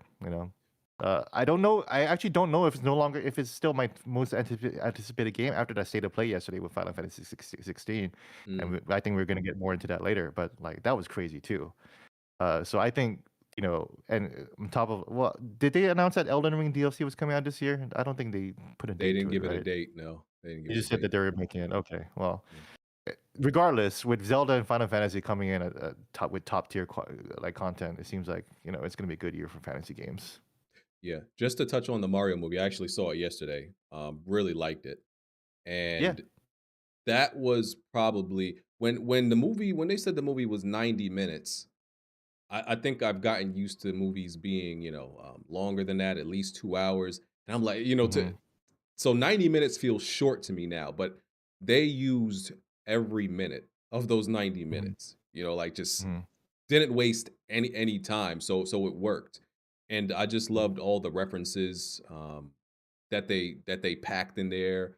Like the part Mhm. where like spoilers for anybody who hasn't seen the Mario movie, there's a part where the kart racing, and when they were picking their carts, those were literal wheels and parts from Mario Kart 8 and other Mario games. I'm like, I literally use that wheel. I literally use Mhm. that glider. They were actual gliders Yeah, and and then from the game. they were picking the parts with like the roulette wheel, the same thing that Yeah, you have in Mario Kart 8. It was crazy. the exact same thing. And just a Yeah. whole bunch of like other Easter eggs and fan service that people, who know about Mario and the world of Nintendo really appreciate. Jack Black was amazing as Bowser. Um Seth Rogen, his voice is so distinct. Mhm. But he works as Donkey Kong. Um You know? yeah, cuz it's he's a you could see Donkey Kong being a little bit of a goof. um, yeah, all that works. It was really good. And I don't it understand the yeah. criticisms of too many references or whatever like that. It's like, "Oh, it's just a movie about references." Have you played a Mario game? Mhm. Have you played Mario Kart and how many references are in, like, even just the first track alone or the first 4 tracks, 50cc Cup? It's just Mario. It's just the Mario universe, you know? They're not even references. They're just part of the Mario universe. That's it, Exactly. you know? Yeah, just seeing all I the can't believe the Mario movie referenced Mario. Oh my god, you know? that's what people should want. Just seeing all the Koopas, the kingdoms and everything like that. And yeah, it just they did a great job. Like video game movies are finally in this like amazing place with Sonic, Mario, Half a what billion else? for Mario movie today, you know? Yeah. Um, just they're just doing better than ever critically and commercially. So, Mm, and it's helping the game's sales also. So yeah, that's just a good thing. Um, Going back to the Switch 2 and Tears of the Kingdom. So the thing, like, yeah, I agree with you with the Switch 2. All I really want is just better hardware. I'm not asking, and I don't think anybody is asking for Nintendo to ever be like PlayStation or Xbox and try to pursue the the some of the best hardware for the best graphics and mm, mm. performance. We just want something like somewhat modern and somewhat Yeah, viable. PS4-ish. Yeah, Yeah, PS4-ish around that era, come on, like, just bring it up to the PS4 and I think we're good, like, then you'll be with the Steam Deck, you'll be competing with the Steam Deck, but then you get Nintendo games, you know? You get Mario in, like, yeah. 1440p, that'd be cool, you know? Yeah, to the point where like your games actually have anti-aliasing, to they actually look good on a big screen. Maybe they run above or at least always are at 1080p or above 1080p 60. And I don't think like that's crazy for us to be like begging them for, but that's all we really Yeah. want. So I hope they do it. Yeah, Mario Odyssey was 900p, 60 frames. So, even in 2017, they were trying to go for it, but obviously not every game does that. Like Xenoblade was, when I was playing Xenoblade Chronicles 3, I loved that game, but it's like, God damn, I wish this looked a little prettier. Mhm. Yeah, yeah, So yeah. I totally get it, but it's the only system that has that game, so I'm gonna play it. It doesn't matter. And again, going back to 30 frames per second thing, like a lot of people, I grew up with PS3 and 360. The Last of Us ran like trash on the PS3. It was like 20, Mhm. 25 frames per second. It was still one of the best games of all time at the time. You know, still loved it.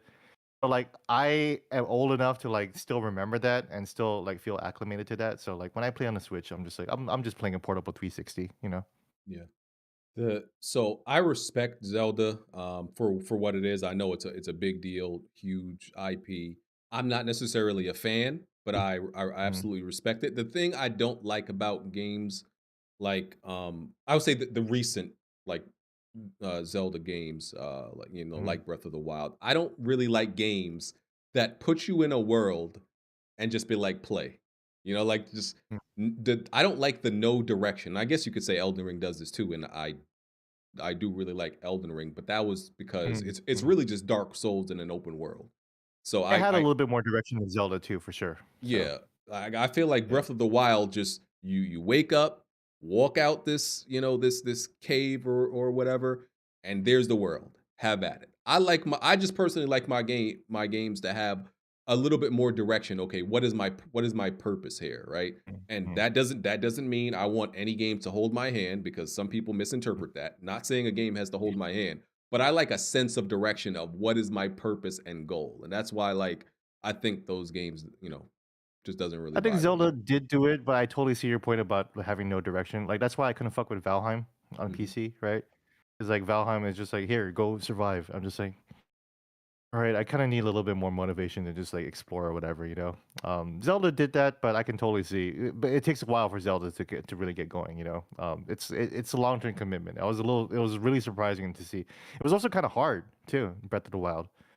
So it was a little surprising for them to make something that seems so like not as accessible as their past games. mhm, Um, so it's interesting. It's going to be interesting to see what kind of lessons they learn for Tears of the Kingdom. Tears of the Kingdom does look a little bit more directed. You know, they seem to have a ton of story. But we also thought Breath of the Wild was going to have a ton of story, and that was all flashbacks. You know, which was a little disappointing story wise. So we'll see. I don't know. I'm probably going to play it in a few weeks. So okay. Well, yeah. yeah. Sure, it's gonna be we already know it's gonna be game of year, contender, sell 30 million plus. We And already so know. it's got. It'll be interesting to see what the sales are like, but yeah, it'll probably sell pretty well anyways. So. Insane. It would be insane. Mhm. Um, I think you probably know I'm a Hideo Kojima slanderer. I criticize him a lot, and it's I like know you as a I'm. Bayonetta slander. I know you as a Bayonetta Oh yeah, slander, but I didn't know about Kojima. Okay. yeah, that Okay. too. But no, like I do it, but I actually like Kojima. I like his games. I didn't like Death Stranding. I didn't like Mhm. the idea of that or the concept of it. That was a And lot that was another game where it was just like kinda just go, you know? Yeah. yeah, like here's the world. You're bring this package. I'm like, no, I don't want to do that. And Mhm. so my thing with Kojima is like, it's just, I just think it's insane how people allow him to be this just this rock star, this pope of the industry that can do whatever the fuck he want. He walks, he goes to Sony and they just lay out the red carpet of engines to him. What engine do you want to use? Like who else? Mhm. I don't think there's not one other person. And there are other amazing developers in the industry, big names. I don't think anybody else can do go to a publisher and get the engine rollout. Like here's all our tech, here's everything you need. What use whatever you want.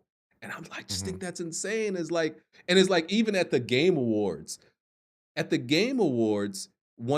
can't remember which year it was. Maybe it was last year. He got to announce that he has a podcast. I was That like, was ultimate. I was like, That's the what? ultimate. Who Yeah. who allows anybody to announce that they have a podcast at a game award? Nobody else can get away with that. I just think Yeah, some shit like like that is insane. yeah, you don't see the Oscars and seeing the fucking Tom Hanks being like, "Hey, listen to my podcast," or whatever, you know? That's crazy. That's crazy. That was definitely the peak of, like, the industry is just gonna do whatever for Mhm. Kojima. It is interesting. I think that's a good point you make. That it's a little weird that even Xbox is like, here, take our cloud technology, try it out. You know, everyone's just giving him shit. I also understand. I'm a Kojima stan, right? So like, I interviewed Kojima in person. He is the only person I've ever been nervous about interviewing. I've interviewed fucking presidents, you know, secretaries of state, politicians, murderers, whatever. Mm. Never cared about any of those interviews. I would just go in and do my job and get out, right? But with Kojima, I was oh, little cat. Yeah. With Kojima, I was nervous. I was sweating. I was looking at my video and I was like, do I look okay? And I was like, your lip is like glistening. I'm like, okay, you know, like it was crazy. So I totally get why like the rest of the industry is like that, but Yeah. that is interesting to hear. Yeah, there is really no one else where everyone's just kind of like, "Here, announce your podcast. You know, here, take our cloud technology. Here, use our Decimate engine that no one else is using except the people who created it." You know? Hmm. Is I'm just curious. Does he usually has a translator? Because he is like Yeah, his English he has a isn't the translator. best, right? No, it's not good. Okay. Because he tweets all the time in like perfect Yeah, English, and I guess he uses a translator, a program yeah, or whatever. yeah, he's got a translator like going around with him all the time. It's the same dude too. Like Mm, the one that I seen him at other interviews. That's the same dude that I had too. So. okay. I was always curious. 'Cause I'm And like, he these also has tweets are a perfect. assistant, some woman who's always doing his social media too. So Mm, okay. And yeah, it's not like I don't look forward to the guy's games, like especially Metal Gear. to be I real, I'm a just little disappointed he's making Death Stranding too. yeah, me, I yeah, li- because I, yeah. I love Death Stranding, but I was like, I don't really think I needed another one. I'm good with the concept, you know. So we'll see what Death Stranding 2 is like. You know, maybe it's more Yeah. action. Yeah. I just like I just didn't like the concept. I rag on him and I get on him because I just think, he gets away with and people praise him for things y'all wouldn't praise somebody else for doing. I don't think like if somebody else in the industry makes a Death Stranding that y'all would treat it this way. Hmm.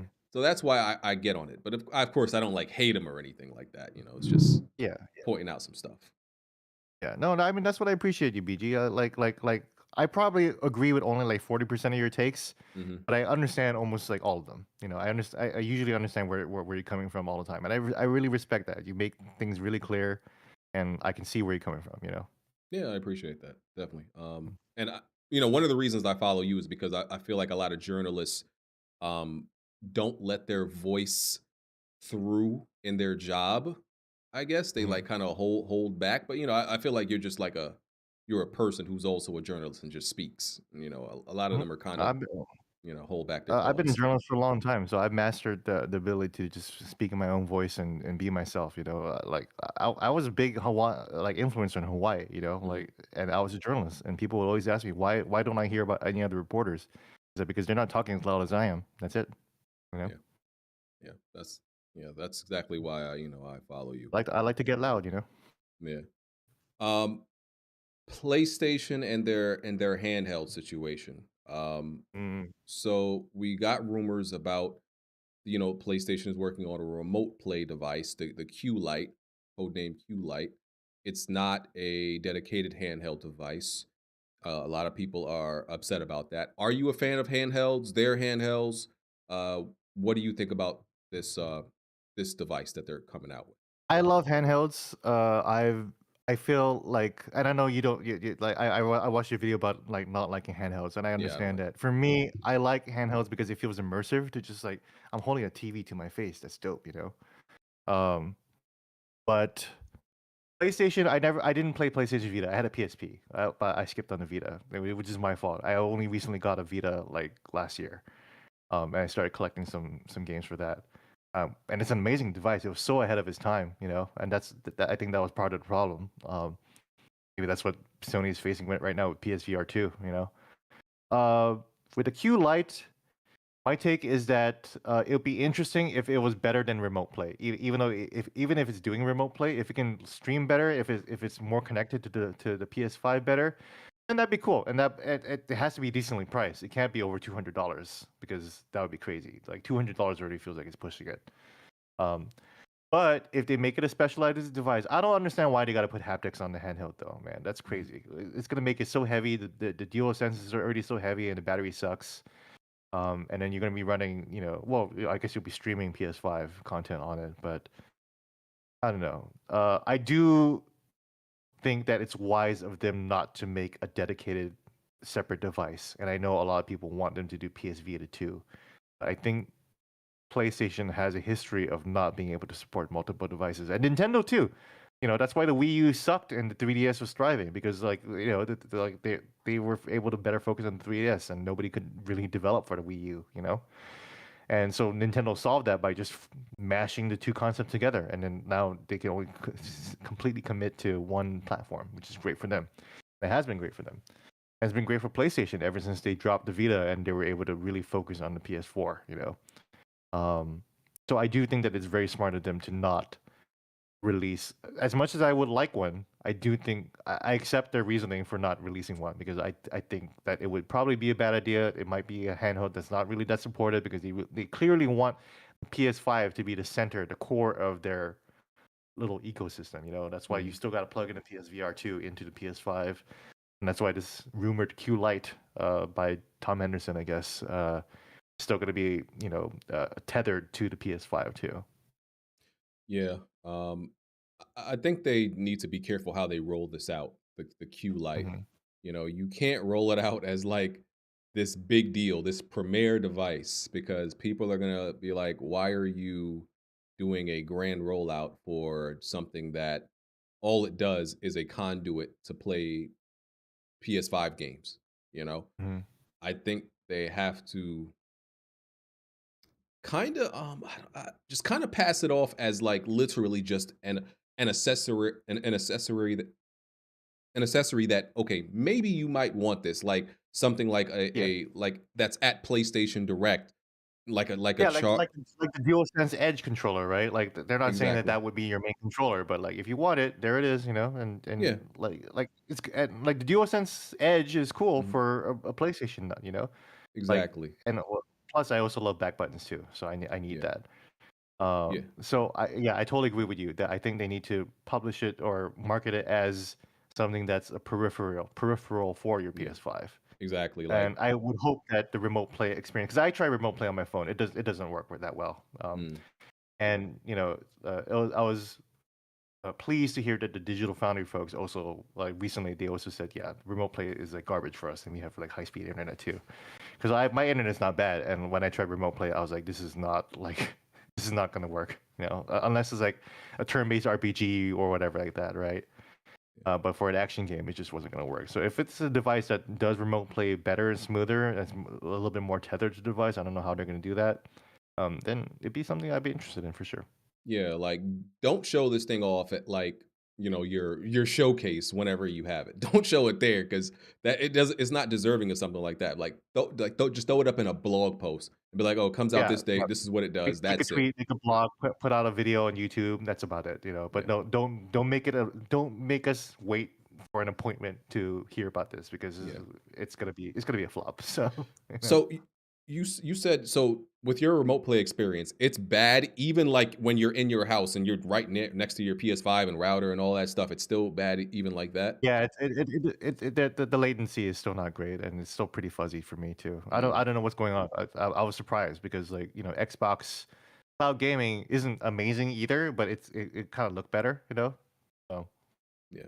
So I've actually never tried remote play before. I've never tried cloud. Well, I did try PS Now one time, like when it was first mm, coming out, when it first came out, and I was like, yeah, no, I'm never doing this again, and I've never done it again since. Like I just, if I lose even a little bit of latency or the the video quality isn't great, audio, if any of that is diminished, I'm like, why would I play this way? So it's yeah, not worth it to yeah, me. So that's exactly. yeah, Yeah, yeah, I heard PS Now is better, but I'm not a fan of like I'm known as the guy that killed Google Stadia. I'm okay, just not a fan yeah, of like latency and everything like that, which is why 60 frames per second is so important. yeah, yeah, yeah. Definitely agreed. Um,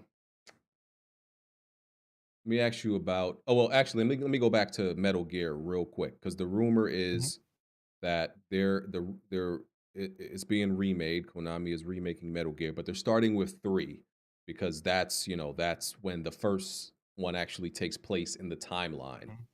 Mhm. Um, how do you feel about that if that's true? Like they're gonna be restarting the remake starting with like 3 and then going in chronological order. I honestly wouldn't mind just re-releases, on modern platforms. It sucks that like the Xbox Metal Gear Solid Collection is like kind of the only way to really play. Um, Nice to have it on PS5 or even the Nintendo Switch. In terms of making Snake Eater first, I think it makes sense, I guess. But then you would have Metal Gear Solid 1 afterwards, and like what improvements would you have on Shadow Moses that Snake Eater didn't have. Shadow Moses is an iconic location, to be sure, but in terms of game design wise, it's less interesting than the jungles of Russia or whatever. Um, so it would have to be like on the level of like a Resident Evil 2 remake or a Resident Evil 4 remake, where like they would have to like expand Shadow Moses to be like a lot more interesting for the next game. Yeah. But I'm a huge fan of Snake Eater. I was at the E3 when Snake Eater debuted, the trailer debuted. It was like the most one of the most magical moments of my life. Um, just seeing that trailer, it just happened. Mhm. So I was super excited to play it, and I think it was almost my favorite Metal Gear game of all time, but I still like Metal Gear Solid 2 more. Okay. Yeah. I think probably two might be my favorite, and then one, and then four. Yeah, I think I might put it in that order. Yeah. Yeah, three was amazing though. Like Yeah. three's ending made me cry. So I'm interested. I'll relive it all over again. And it was interesting because Resident Evil 4 remake, Resident Evil 4 original in 2005 was so like influenced by Metal Gear. With the codec calls and like the way Mhm. the boss battles and the actions plays out. So it was interesting to play Metal Gear Solid 4 remake, and like I see a lot of like streamers saying, "Oh my God, this game is like Metal Gear now," and I'm like, "Yeah, it's always been kind of like Metal Gear." So RE4 remake helps me imagine a Metal Gear Solid remake easier. And Yeah. it's like I really hope that it's on that level. But again, that's Konami, and we're gonna see how Bloober Team handles Silent Hill 2. I think Silent Hill 2 might be okay for Konami with Bloober because it's just redoing it again. But if you want Bloober to make anything creative in Silent Hill, I think that would be more problematic. Yeah. Okay. I want to touch on Final Fantasy 16 a little bit. We got some gameplay of it in the state of play. Want to ask you specifically about, the real-time action versus the Mm, turn-based, mm. because there's a particular audience. I guess you can consider it the Final Fantasy purist. Some people think if it's not turn-based, it's not Final Fantasy. There's some people who have that hard stop. I don't understand. Where have you been in the last like 2 decades? Where have you been in the last 2 decades? How can you call yourself a Final Fantasy purist and think that the games are only turn-based? Half the games aren't even turn-based anymore. It's crazy. Hey, listen. I Well, not agree, half and the games, but like a lot of them aren't. yeah, a lot of the recent ones. And and to me, I'm fine with either one. To me, the what I have more of an issue with is like I don't necessarily just like to control one character. You can control his dog too, but I like to be able to switch or give commands to other characters. So that's more my issue than it being Mm, turn based.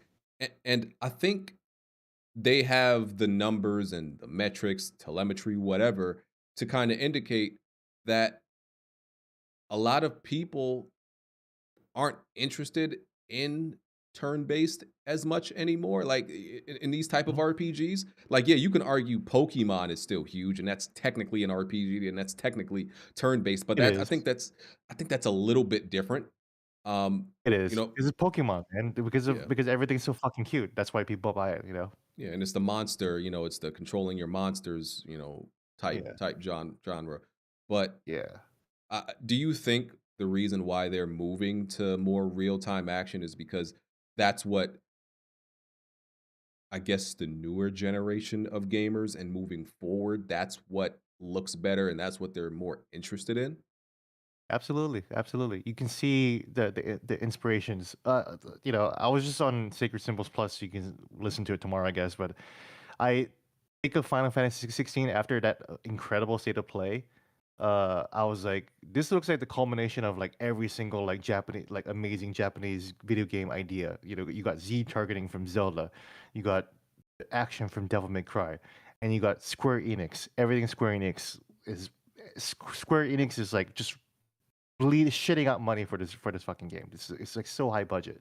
Mhm. Um, then you also see the Western influences. The game has the same perspective as an Uncharted game or a Last of Us game. Final Fantasy VII Remake had a lot of like Last of Us and Uncharted DNA. The menu system looks like God of War and Destiny now. With moving around with the cursor. Um, And yeah, action games just sell more, that action RPGs, you look at Clive, he looks a little bit like Geralt from Witcher 3, another amazingly selling action game. When I played God of War Ragnarok, I was like, this feels like a Final Fantasy game made by white people, uh, uh, like that's what it felt like to me. It was cool, I loved it, Mhm. but that's what it felt like to me. So that's why when I'm looking at Final Fantasy 16, I was like, this looks like God of War Ragnarok made by Japanese people, and that's interesting. I can see that. But yeah, it's clearly there. I mean, and also someone in chat noticed that noted that they've been wanting to make an action-based Final Fantasy game for a long time. This journey started with fucking Secret of Mana back in like 1992 or whatever, where Secret of Mana was a project designed to kind of play around with like the live action like RPG, something closer to like Zelda, right? And but they still held back. In Secret of Mana, have you played Secret of Mana before? I played it before. There's a Yeah, remake like when you also, swing. right? I think. Yeah, there was the remake also. Yeah. When you swing the sword, like there's a cooldown system for like the next time you can swing your sword. So like when you're Mhm. Zelda, you're just a fucking lawnmower. You're just like cutting all the time. Whereas Secret of Mana, you still gotta wait like 5 seconds before you can swing again. So that was them like really playing with that idea. And then Chrono Trigger, where like it doesn't have random battles. You can see the enemies on the field, and then when you fight, it doesn't transition into like this whole different fighting sequence like in the original Final Fantasies. You still have turn based, but it was within the environments that you're running around in. And then you go to Final Fantasy VII, where they had the ATB gauge. So I really feel like that Square Enix has been chasing the Final Fantasy VII Advent Children movie. I think they Mhm. really, really liked the way the combat looked in that game, and they really wanted to have it for Final Fantasy. That's why they released the Dissidia Final Fantasy games for the PSP and PS Vita, right? And that's why Final Fantasy 13 was the way it was. Even though it was still turn-based, it was still very action-oriented, and it tried to be very cinematic. Final Fantasy 7 Remake, I think, was the closest thing to kind of realizing that. And I'm actually a little bit disappointed that they didn't kind of just repeat what they did with Final Fantasy 7 Remake. Again, like to your point, with you were able to switch characters in Final Fantasy 7 Remake, and it was dope. And in Final Fantasy 15, they only patched it in later on for the Royal Edition. I'm wondering if they're going to do that for Final Fantasy 16, but it feels like they these other characters are only going to join you for a short time, and then they're just Mhm. going to leave. So that's why they're like, why should we make you control them and like invest in their characters when they're just going to leave the story anyways? Because it feels like the story is definitely going to be around Clive and his dog. Yeah. And it takes place different periods of his life, 20s, then Yeah, I like that. 30s. Yeah, So that's yeah, dope. yeah, it's interesting. Um, and for those people who consider themselves Final Fantasy purists and it should be turn based, there's still Dragon Quest. Dragon Quest is still turn based, even though they haven't shown gameplay for their most recent one. I think that's probably still going to be turn based. People got mad at me when I recommend Dragon Quest, and you know what? I kind of understand people's. I can understand why people are disappointed it's not turn based because we've never really had a multi-million-dollar budget turn-based game ever. Persona might be the closest thing, but even that like looks more budget. That's still Persona 5, the latest one is a PS3 game. You know, Yeah. so and Dragon Quest doesn't look all that great either. It's very simple aesthetics. So I can see why people would want like a super like the fucking super high budget Final Fantasy turn-based experience, but we're not gonna get that. I'm sorry. Yeah. Yeah. Definitely. Want to switch gears here a little bit and talk a little bit about Game Pass, right? So I need to ask you. I can't remember if this was you, but do you It probably was. remember? Do you remember? It was like a year and a half ago, or 2 years ago. I feel like it was mid-pandemic. Mhm. Somebody on Twitter said announced that they were canceling their Game Pass subscription, and then That was me. that was you. You Mhm. caused a whole shitstorm like on Twitter that That was day so stupid. because it's like I felt like People other people were kind people of made sheep. stories about that shit. I was like, "Why, guys? That's crazy." Anyways, go ahead. Yeah, I felt like it was weird. It was a weird day because I felt like a lot of people were kind of being sheep. So you announced that you were canceling your Game Pass subscription, and then suddenly I don't know. I guess that clicked something in other people's brains and they were like, "You know what? I'm gonna cancel my Game Pass subscription too." And then you had like, people claiming like a mass unsubscribing of Game Pass, and people blamed you for it. Like, Mhm. do you take responsibility for that? I guess, like, because that day was No, man, crazy. people are like, "Well, why would you tweet about it then?" It's like, I'll tweet about it if I'm taking a shit and if it was a particularly good shit, you know? So who the fuck cares? It's fucking Twitter. It's just a fucking tweet, you know? It's not like a declaration of like of how I feel about Game Pass or whatever. It's like I'm just not feeling Game Pass lately. So why am I spending monthly subscription, you know? Like if I guess I wouldn't be like, "Oh, I'm subscribing from this creator on OnlyFans," you know? But it's like, Mhm. you know, you would do that if that girl's not hitting for you anymore, you know? Like, and that's what it is for Game Pass. Like the games are just aren't hitting for me. There's nothing there. You know, I think you said this before, but like I've already played most of the games on Game Pass, and the ones I haven't, I'm not gonna play. I'm not interested in them. You Yeah. know.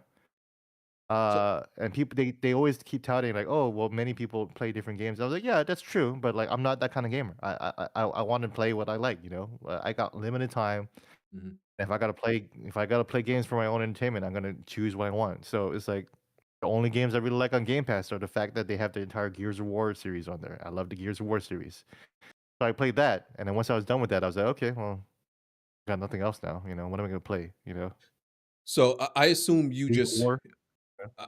Uh, so I assume you like just subscribe when you want it, unsubscribe when you don't, you off and on, right? Yeah, yeah, because I'm subscribed to so many fucking services. You know, I got HBO Max, I got Netflix, Mhm. I got YouTube Premium, so I can watch content like your channel ad free. You know, I'm subscribed to a couple of Twitch streamers, only like three. You know, and like they're my friends, and I watch their streams constantly, so it's valuable to me. But that's a lot, you know. And then I'm gonna have Game Pass where I'm like barely using it. I use YouTube, I use HBO, I use Netflix, I'm watching the Twitch streams. I'm not playing Game Pass. I'm sorry, you know. Mm. Yeah, I just that day was so crazy, and it's so crazy how like a narrative and a topic can just start from literally one tweet, and then, like it was just yeah, it was just a reaction, a chain reaction from your one tweet, and I was like that was insane. It was That's insane. why I think the information economy is broken because like if something just stupid like that will just Mhm. start other people to start creating content over it, and that's crazy. I guess I'm flattered that if people also followed suit, you know, it shows that I also have influence too. I'm flattered Yeah, by that, but yeah. and that's all I'll say. Yeah. So with the conversation about Game Pass, this week was has kind of been um, like it's been about like the sales of Xbox, like the hardware sales, the Mhm. software sales. It comes up every once and again of what Game Pass is doing to the hardware sales and the Xbox and the software sales of Xbox. Xbox, kind of says that I think they've just straight up said they don't really that's not their priority. They don't really care about selling the hardware. They don't really care about selling the software. It's more about putting it everywhere. The monthly engagement Mhm. having it accessible to everybody. I want to know, in your opinion, do you think they're actually telling the truth when they say they don't care about sales at all? Oh, And do you, totally. I mean, okay, I totally don't think they're telling the truth. That's what I mean. okay, so you think Yeah, that's just bullshit to like propagate, I guess, prop up Game Pass? yeah, because I mean, yeah, Microsoft is very smart at marketing. Like they know what they're doing, and they want to put like names to like products or whatever, you know. And Game Pass was a smart move. I do think that it still matters to them to sell it. Why did they make the Xbox in the first place then? You know, why did they make two of them? Why did they make two Xboxes? You know, Mhm. in one generation. They didn't give us the Xbox Series S later on. They gave it to us first. You know, because they clearly wanted to sell the machines. Yeah, Um, yeah, because and I don't. I imagine that the more Game Pass, the more game Xboxes you sell, there's a connection to Game Pass. Like the more Mhm. Xboxes you sell, that is another potential Game Pass subscription. So you have to care about it. Still in the Yeah, ecosystem. exactly. Exactly. Like that'll get them easier into the ecosystem, you know, as Mhm. opposed to PC Game Pass, you know, which I think a lot of people are, I guess, are using too. But I don't know. I mean, the offerings aren't even that great, honestly. To be quite clear. And again, they need that they had this whole idea of like we're gonna have one great exclusive per quarter, and that's not really happened. Again, they had Pentiment, they had Grounded. I heard Pentiment is really good. I haven't played Mhm. it yet, but again, it's also not a game that I really want to play right away too. Also Grounded too, which looks fun, but it's not something I want to play. Sea of Yeah. Thieves, but Mhm. And these aren't the games that are going to bring people over to your platform. I'm sorry, they're just not. Mhm. Starfield. That's why Starfield feels like it's so important because like I did buy an Xbox 360 for Elder Scrolls 4 Oblivion. Because Mhm. Oblivion was a Xbox exclusive at the time. That was actually the reason why Sony went to FromSoft to make Demon Souls because like we need an Oblivion competitor. Um, Mhm. but I bought an Xbox 360 for Oblivion. So Bethesda game is a system seller, but it needs to be good. And Oblivion was good, and Starfield better be good too. Yeah, I just But feel like Game Pass is an all-in venture, right? Because mhm. you can't go back from it. Um, so you have to, yeah, you have to get on this cadence that you claim where you're gonna be releasing 2 major games, well, a game every, like, 2 months or whatever it is they say, a major game every 2 months to support Game Pass. Because you can never go back from it, right? If your sales if Game Pass are, dwarfing your physical, your digital physical sales and everything like that, and then let's say there's a situation that they ever remove it for whatever reason. You've already conditioned your audience to to be used to that. So That's your interesting. sales, Interesting. I feel like okay, Yeah. once you do that, your sales are going to get better. Because Mhm. people have no choice but to buy the Mhm. game, but buy the games now. But when you've conditioned me to have games a certain way, it's going to be hard for people to go back. And of course, they can like they had their $1 trillion, whatever. They got a lot of money. They could always subsidize Game Mhm. Pass. I'm not saying it's ever going to go away, but I'm just saying like this is their all in. It has to work. Yeah, I'm just not a fan of like how Spotify and like even Netflix have done it. I just don't think that I don't know if that would be good for the creativity of games. Mhm. In terms of game development and everything. But I don't know. We'll see. Yeah, I I mean, just it don't. hasn't really Yeah, panned out for Game Pass. I'm sorry, like it hasn't. We haven't had a good Game Pass game other than like Hi-Fi Rush, which I love. Love Hi-Fi Rush. I was done with it after a week. That's it. yeah. I just What don't am I know if gonna do there's for going the to rest of the be. 3 weeks that I have for that month? Yeah, I just don't know if there's going to be any long-term ramifications from this type of subscription things for gaming because I do think it works differently for TV content, movies, and Mhm. and music. I don't know if there's any long-term ramifications for it. I don't know. We'll see. Yeah, because you invest in games. You invest your fucking time in games. You're leveling up. You want to keep the games versus that Mm, you're not. When I'm listening to like Taylor Swift on Spotify, I'm not like earning points or like becoming more powerful as a Taylor Swift listener. mhm. But if I'm gonna play Starfield on Game Pass, like I am spending 100 hours on this character.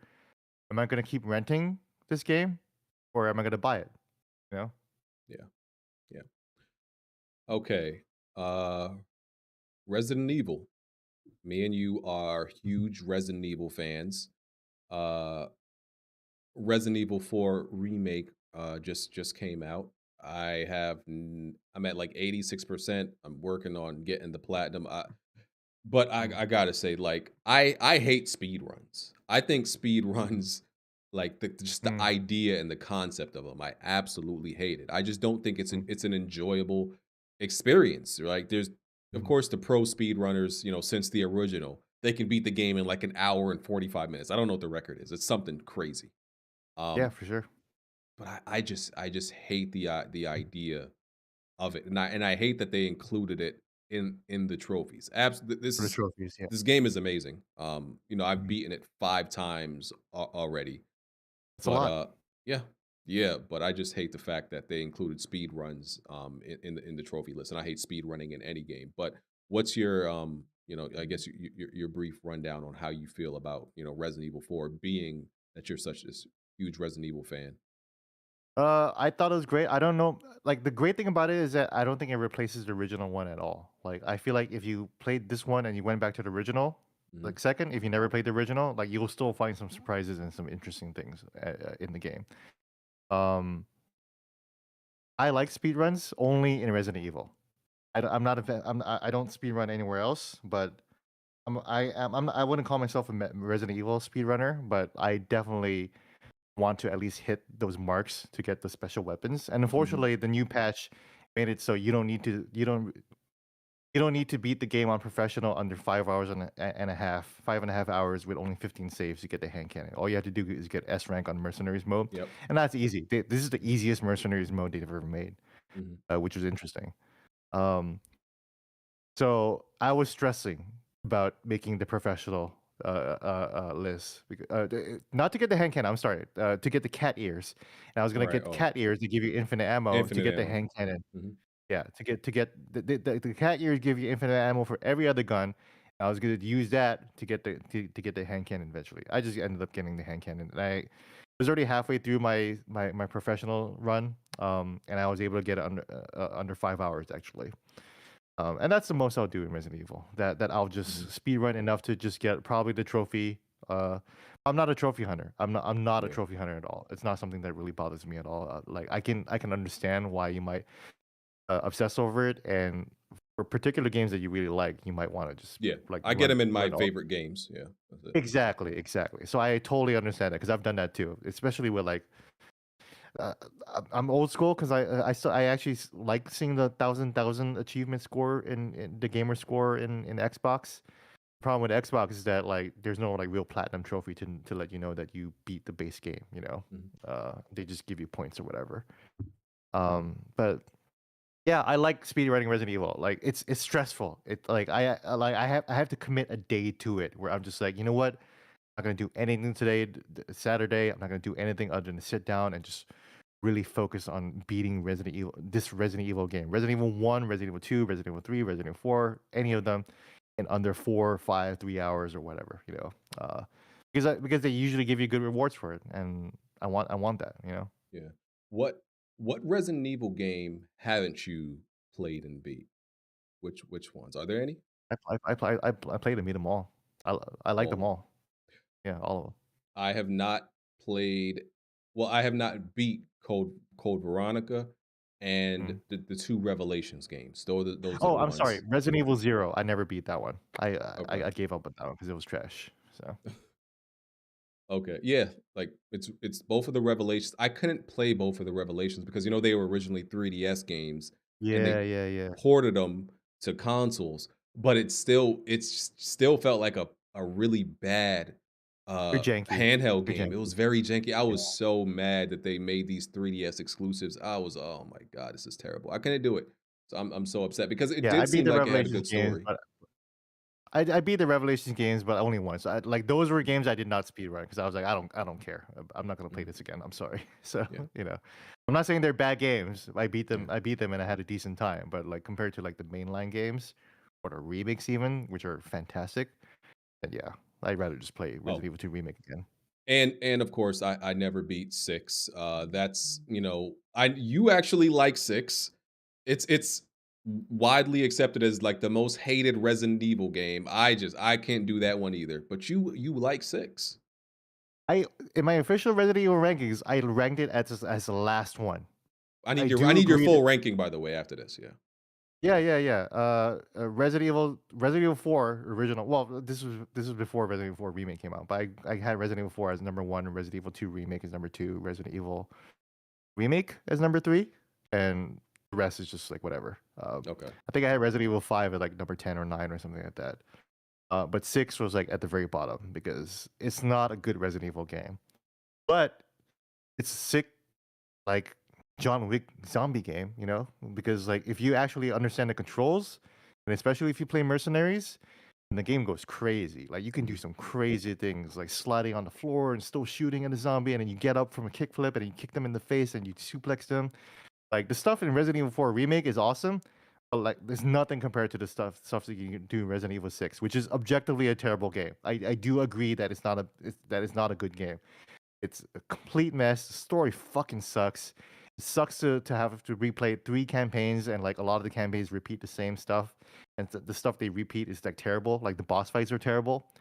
But if you just, like, focus on, like, the combat and, like, the mechanics they put in there, there was something there. So that's why I would love a Resident Evil 6 remake that's actually, like, coherent and Mhm. focused versus, like, and with the same action system because it was a sick action system. This is garbage game. Mm. And that's the thing, right? So they've r- one already had an older remake. They remade 2, 3, and now 4. So it kind of feels, I'm not gonna lie, even though I would absolutely buy and play a 5 and 6 remake, do Mhm. you feel like it feels kind of ridiculous that the whole entire Resident Evil series has been made, even like the recent ones? Because It's crazy, yeah. because I thought about it and I'm like, yo, 5 just came out. But then I thought about it again. 5 came out when I was in college. That was like 12, 13 years ago. So I'm like, Mhm. 5 kind of is old now. It's a little old, it's a little old. So I think you might be able to justify it and like, listen, I'm gonna buy it anyway. So it's like, Yeah. yeah. When you're playing the Luis sections, the Luis AI was so good. Like he's Mhm, doing damage, like he's helping you out. He's like setting up like melee attacks for you. I was like, this is just Sheva, like they're mhm, just like practicing for how Sheva's gonna work. So mm, I like when you play Resident Evil 4, it's like, man, they're totally gonna fucking make Resident Evil 5. It'll be interesting to see how they handle uh not the Africa aspects of it. People have wondered why I think Resident Evil 5 is racist, and it's not because of the beginning parts. It's mostly marshland area where everybody's I remember. wearing the Tiki tribal stuff. mask and they're Yeah. yeah, the tribal mask and the unga bunga and they're chucking spears. Like I was like, okay, this is too much, guys. Like Oh yeah, the literally spear chucking stuff. Yeah. yeah, it's literally spear chucking dudes. So Yeah. I was like that's like a Resident Evil in China, and everyone has like Mhm, ching ching eyes and like a rice patty hat, and they're all yeah. zombies too. Like that's a little crazy. So Yeah, to be honest, I guess I didn't care. It's okay. I guess it's yeah, okay for me to say I didn't care. It didn't bother me. I get yeah, now that you say it out loud, I get it. But at the yeah, same yeah. time, I was like, you know what? I went through Resident Evil 4. It had its stereotypes and its tropes and stuff like that. And Luis is a huge stereotype, like this, Spaniard playboy and all Yeah, that yeah, yeah. stuff. It's not like intentionally racist. Like they're not Yeah, like it's trying to not. like say like, oh, like black people are crazy or evil or Mhm. anything like that. It's just like, man, the imagery is a little crazy. So it's like Yeah. tone that down a little bit. Maybe like just put like monsters in the marshlands or like, Mhm. you know, Yeah. uh scientists that were like experimenting there or whatever like that. The beginning African village part was cool. Like the towns areas, that was cool. And like it takes place in Africa. There's gonna be a lot of black zombies. Yeah. So Yeah. yeah. Yeah. So, yeah, definitely still love 5 though. So, can't I love 5. It's one of the yeah, like, can't a fault that. as we talked about earlier, it's one of the best co-op games ever, so Yeah, yeah, yeah. I didn't love I didn't like 7 either. I Mm, I like so I liked 7 and appreciated it more after Village came out because Village mm, is really like just 7 part 2. Because yeah, when you played 7, it's like this isolated game. I'm like, what does any of this really have to do with Resident Evil? I'm like, I just mhm, don't understand in the overarching in the grand scheme of the Resident Evil world. This felt like just an experiment because we went so off the rails with 6. Let's do some experimental shit with 7. But then when you played mhm, Village, you're like, okay, all of this makes sense. I understand now why you made 7, but 7 on its mhm. own, I just wasn't a fan of it. But I appreciate it now with Village. Yeah, I actually first played 7 in VR and it scared the shit out of me, so I was like, "Fuck this, I'm not playing that until later." I actually only Mhm. played 7, not last year, I think the year before, and I speed run that, and I completed that, and I got the infinite ammo, item for it. The worst thing about 7 is that you can't skip the cutscenes, like, that totally Oh sucks. man, So, like, it's terrible. restarting the game, it's just like, oh, I just gotta go through this whole beginning tutorial, which takes forever. Like, oh, like Mia is like crazy. Okay, stab me, and then we get to the actual game. They fixed that in 8, so that was nice. So Yeah, yeah. Yeah, I just love Resident Evil, man. It's funny that like there are a few, I guess, younger people, right? I know there's this guy who's like he's a friend of like a bunch of people in my Discord. I think he's like 19 or 20. And Mhm, to him, like Resident Evil is like mediocre because like mainly I think he mainly because of the shooting.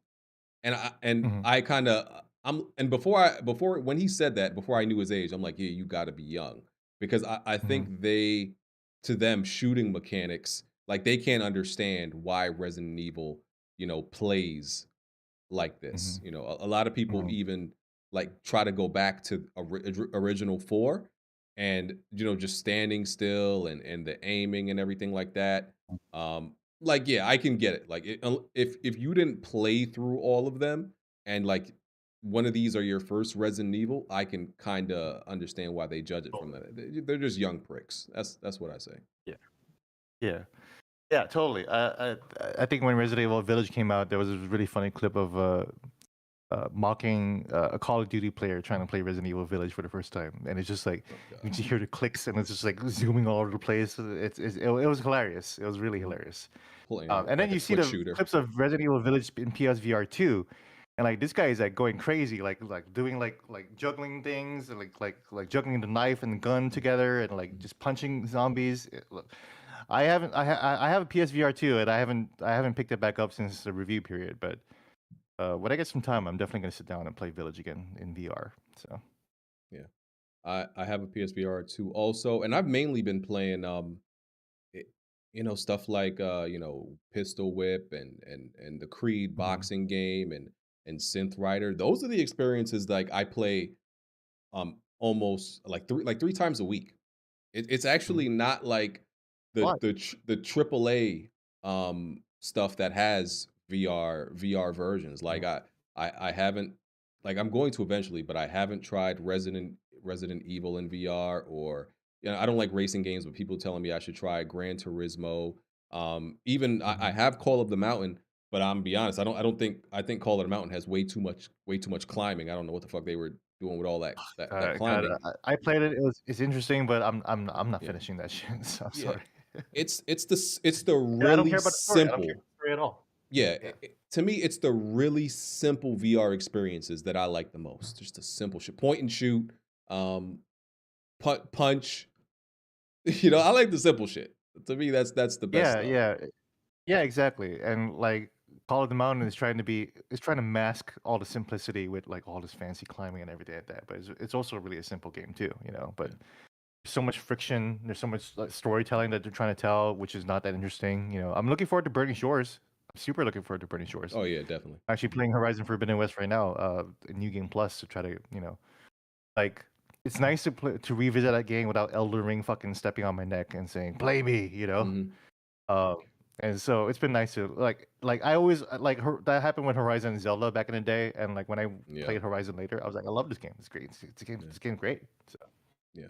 I'm glad you brought up Elden Ring. I wanted to bring up something about that. There's a lot. I think a lot of people are afraid to criticize certain things about Elden Ring. Because the fanatics won't entertain any type of like criticism about it. mhm, It's mhm, kind of in that realm. You can't criticize it, But I since mhm. I've played a lot like of and beat a lot of Souls games, I feel like I'm not afraid to criticize it or anything like that because I've Yeah, played a you're ton of these. knowledgeable. Yeah. Yeah, exactly. And one of the things that like they with their quest design and their narrative, one of the things that I think is absolutely insane that they get away with is like, for example, with their side quests, right? You go speak to a character, and this character tells you some very ominous, unclear, ambiguous, vague shit that you don't know Mhm, what the fuck it even means. But you're on a mhm, side quest and you have this gigantic fucking world and you're supposed to figure out from the few this person speaking in code and riddle what you're supposed to do mhm, next in this quest.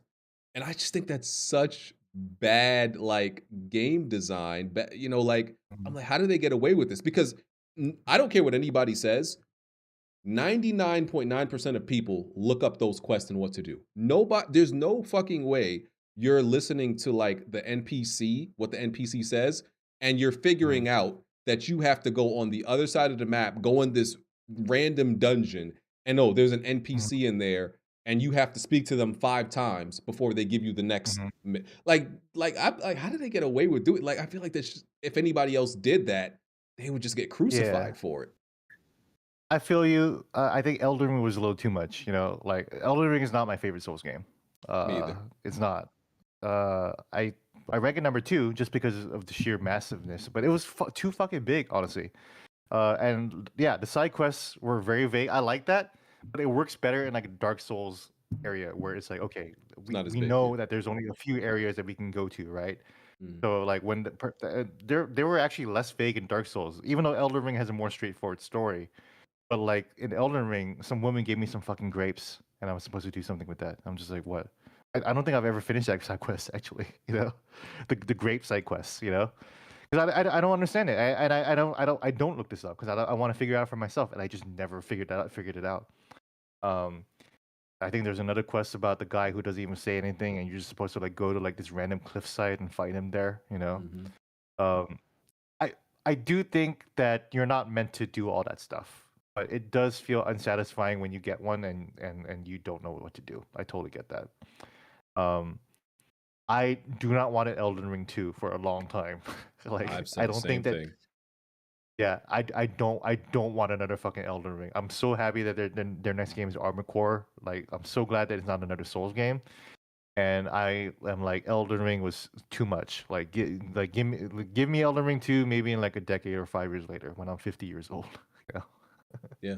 I I tell people all the time, Elden Ring gave me open world fatigue and it gave me just Souls fatigue. And I'm somebody who loves the Souls genre, but I Yeah. didn't want to Yeah, I but my didn't favorite is still Dark Souls 1. I still like part 1 the best. So yeah. Um what is my favorite? A lot of people hate. I don't hate 2 at all. A lot of people, like, think 2 is I don't bad. I hate don't 2. 2 is good. yeah, I 2 is think really 2 good. is good. I think, the bosses were kinda, like, weird, with 2 the were lame, but choices. 2 has the best story, honestly. To be quite honest, Yeah, you know? yeah. Love 3, love Bloodborne. I played, like, there's a bunch of 2D Souls games out there. I've even played those, like Salt and Sanctuary. I've even played, Golden Sanctuary. what's the really bad Souls game, that they're remaking and Lords of and the it Fallen. Lords of the Fallen. I even that one is bad. I still beat that. Um, I played that at a beta too. It was really yeah, bad, but I was I kind of wanted to check it out, and it's like it's got like this weird yeah, Blizzard type art style, you exactly. know. Beat Sekiro, Neo, Wolong, all of these. So I really love all of them. Um, but yeah, like I don't want another Elden Ring or open world Souls game like that because I I just I just feel like the linear style is just better. The more compact delivery of I it. agree that it's better. I absolutely agree that it's better. That's why I'm like, you know what? I don't want like if they're gonna try Elden Ring, they need to kind of focus it a little bit more. Mhm. What they did was amazing, Yeah, but I would like them to focus it a little bit more. And I don't know. yeah, It was a little crazy. It was overwhelming. I played Elden Ring like 9 times, but I kind of don't want to ever play it again, ever. I'm done. You yeah. know. It's one of those things you enjoy, but like, bro, when is this gonna end? When it Yeah, I tried to pick it back up a couple weeks ago, and I was like, you know what? I think I'm done with this game. I think I'm like gonna yeah. move on. Like, but I still play Dark Souls 1. You know, that's the Hmm. thing. Yeah. I Because it's a more palatable experience. It really is. You know. Yeah, I remember getting to the capital, was it the royal capital the first time? And I was like, okay, this has to be the ending. And it wasn't. There was like 4 or 5 more areas after that. And I was like, Jesus Christ. Um, Yeah, it kept going. It kept going. yeah. It was at the end that I was starting to be like, you know what? I'm getting tired of this. You know. But I ended up getting the platinum. So I do love the game, but it was don't want nothing like that for a very long time. Yeah, for sure. I'm in Yeah. agreement. Yeah.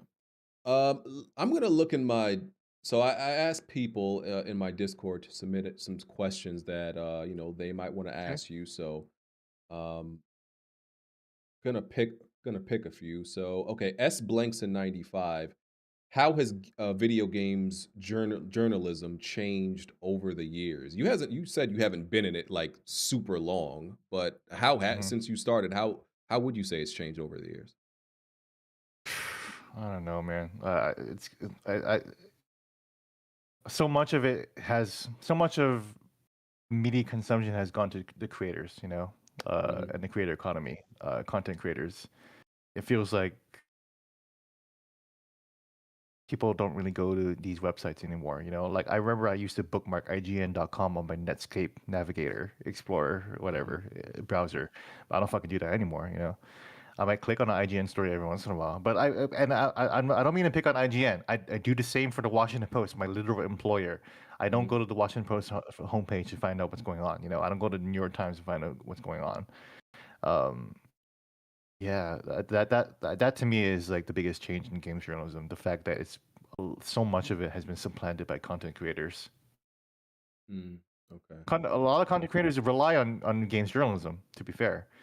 Yes. But yeah, but like media landscape has changed. Okay. Uh, Deontay, his question is, what are your thoughts on the current state of gaming? Um, and I'm going to rephrase this question a little bit just to give you some context. There's like on my Hmm. podcast, we debate about the state of gaming in regards to remakes and remasters. I think people are exaggerating and overblowing the situation that all we're getting is remakes and remasters.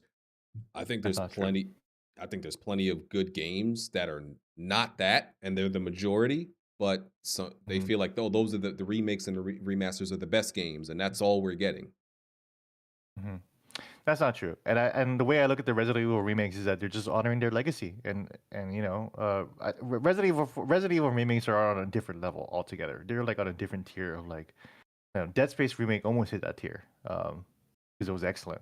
But yeah, I don't agree with that. That it's mostly just remakes, and there's a lot of original content out there. If anything, the more homogenization of like a lot of different genres, like especially the third person action adventure genre, Yeah. is more of a problem. And of course, like live service games, like that's kind of a trend that's dead now, or dying.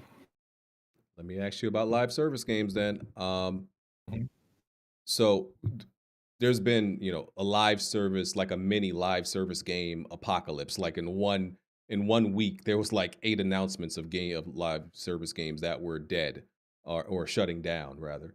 Um, what is the problem? What do you think is the problem There's just with not enough. live It's service the games? same. It's the same problem that MMOs had when they were trying to compete with World of Warcraft back in the day. There's just not enough time, and then the live service games that are popular now, like they were first, like trying to beat Facebook, Mhm. as a social media company. Just not really going to do it, at least not for a long time. So Fortnite, Warzone, uh, Destiny. They're all taking up everyone's time. Those are the games that people want to play, and that's it. Final Fantasy 14 counts Yeah. as one too. Do you think the upcoming PlayStation live service games will stand any chance to gain an audience? To No, keep I it. really hope that they look at the landscape right now and be like, you know what? I think we need to pivot away from this, because otherwise we're just gonna get more Suicide Squad situations, Mm, where you're relying on something that might have been popular 4 years ago, the IP and the live service medium, and then it comes out in 2028, and it's like you still got a battle pass. Like why? mhm. Yeah, I really hope that PlayStation pivots away from that at least, or like for their sake at least. Yeah. So I'm an advocator of them making this move. I think they at least, because my thing is, at bare minimum, I think they need to do it and try and put it out, these multiplayer games. Um, and I give them, like, I don't agree with the 10. Like Jim Ryan said 10. I don't like. I think that number is just so absurd. I don't know. I It's don't like. I feel obscene. Yeah. yeah. I feel like saying 10 live service games without saying the context of, like, okay, all of these can't be AAA. All of these can't be from first party. I feel like those details mean a lot more. But if I give like 2 or 3 of these games, I'll give them, you know, my, I have faith that they could actually work. 2, absolutely. I'm gonna stand on 2. If you release 2 of these from first party, I believe that they can work and be successful. The They other could work. They ones, could work, I don't know. especially they got the day and date on PC. Then you know, Mhm. I believe factions is gonna be interesting. You know, Yeah. uh, I love factions. You know, so I'll be there day one for sure. You know, but other than that though, I have no idea what the fuck the Horizon live action or the live service. Yeah. I guess that could be interesting too. It's an interesting world, but like you know, I wouldn't want to Ghost of Tsushima live service. You know, bunch of samurais running around doing the same shit. You know. Yeah, and they had that multiplayer add-on, I forgot Legends, that Yeah, Legends, which is good. might have been a That might test have been for a trial run. something. Yeah, It for might what have they been a plan to trial do in run. the It was future. good, but I feel like not a lot of people played it eventually. So Yeah, I was never able to get into it. I was playing something else at the time, so I was never even able to give it a chance. I never went really that far, but it was good and it was free too, which is dope. You know. Yeah. Uh, okay, let's see, Almighty J24. What okay, wait, okay, well, let me actually ask this first. Yasin, what's your favorite video game franchise of all time? It's Resident Evil. Okay, yeah, we talked about that. Second? Is there a It used to second be. close It behind? used to be like Souls, you know. But Mhm, I'm like, if I'm gonna be real with it, or Zelda, right? But if I'm gonna be real with it, I play Resident Evil more than any other game series. mhm, Period. I okay, play a Resident Evil game like once a quarter at least. You know. mm. And, Almighty J24's question was there a game a specific game that made you want to work in the games industry? I don't think that's how it worked out for you, how Mm, you got into the yeah, it industry. didn't work out. So how I got my job in the Washington Post is that I had heard rumblings that we wanted to start an esports coverage section, Mhm, and I was like, "Wait a minute, guys," because I was a social media and audience editor, so like they tapped me because obviously I know a lot about the game space, and I was like, I don't think covering esports is going to do anything. I think it's going to be a waste of time, uh, and it's too narrow. I think we should just cover games in general. And mm, then once we started going that on, they were like, "Who should we hire?" And I was like, "Well, Gene's here." So I didn't even interview for the job. They just gave it to me. I just transferred from audience editor and social media editor to reporter. mm, So um, in terms of, I did start writing about games in 1999 or 2000, and I feel like my first review ever was Virtua Fighter 2, the PS2. Yeah, yeah, that was my first game review ever. I don't know if it wanted mhm, got me into gaming. It was probably Zelda, you know, that made me want to like do more critiques, you know, because Zelda for N64. I didn't have an N64, but I still played it. It was so interesting, and I was like, I think I could write about games. So yeah, maybe that. Oh, okay. Uh, we were just talking about Souls games, Bloodborne, right? Uh, mhm. I be thinking like, how has Sony taken so long to make Bloodborne 2? Could it be that because obviously right now they can't get uh from software to make it.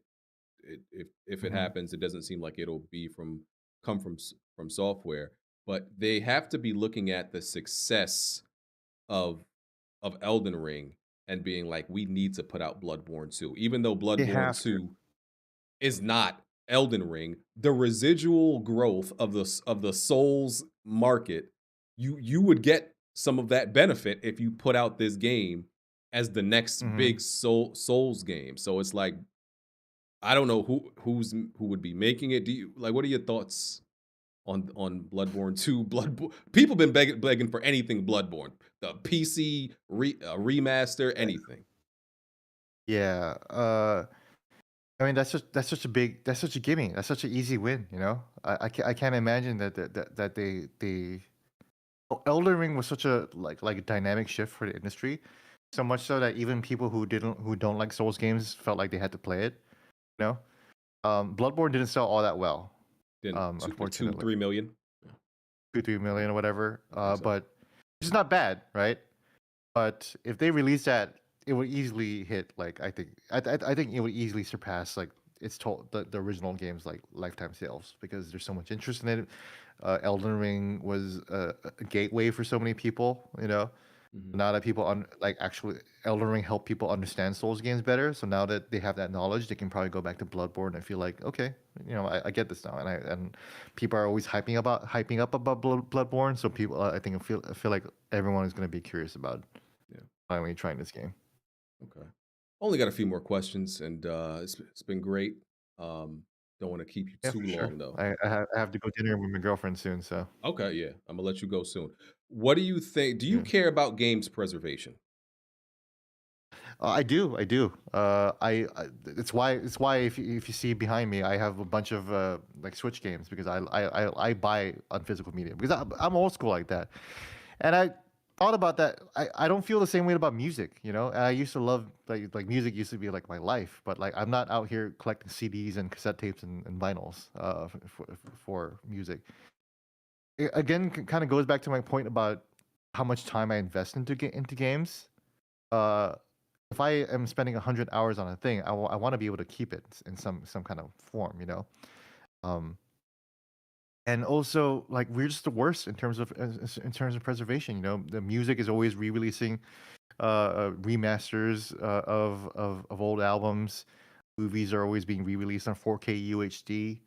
You know, and it's a lot easier to be able to preserve these games. But I don't understand why we can't just put the ROM into another CD or a cartridge and be like, Mhm. okay, well, here's the new version, and it's not you know, again, like going back to like just release the old Metal Gear Solid games in like in their original form. I would love that, you know. But they're Mhm. not. Konami doesn't give a shit, you know. Uh, and a lot of companies don't. Which is why, again, like like, but even like as much as I praise Resident Evil and Capcom for respecting Resident Evil's legacy with these remakes, they haven't re-released the original trilogy. You know, the only reason why I'm on PlayStation Plus Premium is so I can play the original Resident Evil One Director's Cut on PlayStation One. You Mm. know. And I bought it anyways, you know. But if they released this version of it, I would. So I'm totally for games preservation. I know that's not like the Yeah. mass perspective, and a lot of people are just like just don't really care. I get that because again, I don't care about music, you know. Yeah. But you know, for me, I do care about having a game. Yeah. I don't care about. I'm selfish, and I admit that I don't care as long as I got to play the game. Sure. Already, I don't really care about it that much. But I do think about the fact that when I have kids, I do want them to play those games, right? I've already played them, Exactly. so I don't care that much. But I do want them because like I want them to go back to the basics of gaming and be able to without going through a whole bunch of loops. I want to be able to cut on Super Mario and they can start out with Super Hmm. Mario. So that's I do care about it that much, you know. So Yeah. Yeah. Exactly. And that's important, you know. mhm. Someone said the Bill Bones in the chat said the Beatles have their catalog remade every few years. Exactly. You know, like the Beatles, you know, like even hip hop albums are always being remade or re-released. You know, Remastered, yeah, yeah. Mhm. remastered. You know, but it's Yeah. easier to remaster them than to remaster like a Metroid Prime remaster. You know. So, Hmm. Yeah. Okay.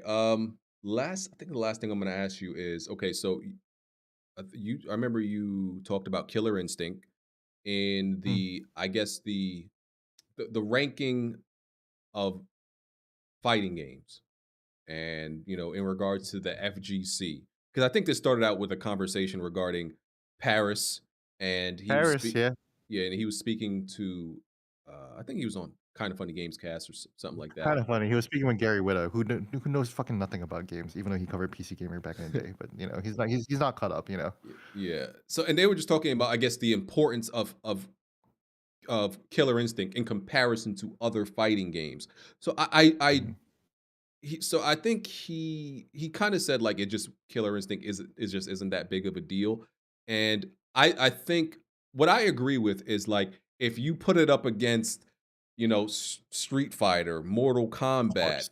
Yeah. um, in a bunch of other fighting games, it probably ranks below them in importance and in an audience. But yeah, it is important.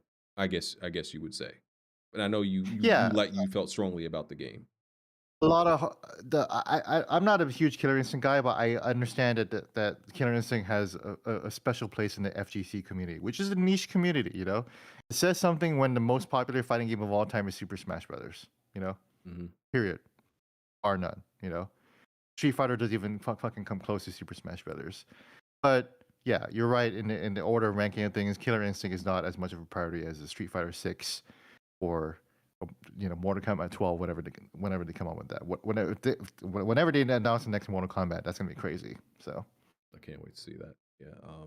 yeah, All these fighting games are looking amazing. Street Fighter, Tekken, yeah, they're looking Street Fighter just Tekken looks crazy too, yeah, and that's another PS. Is that a yeah. PS exclusive? I forget. I don't know.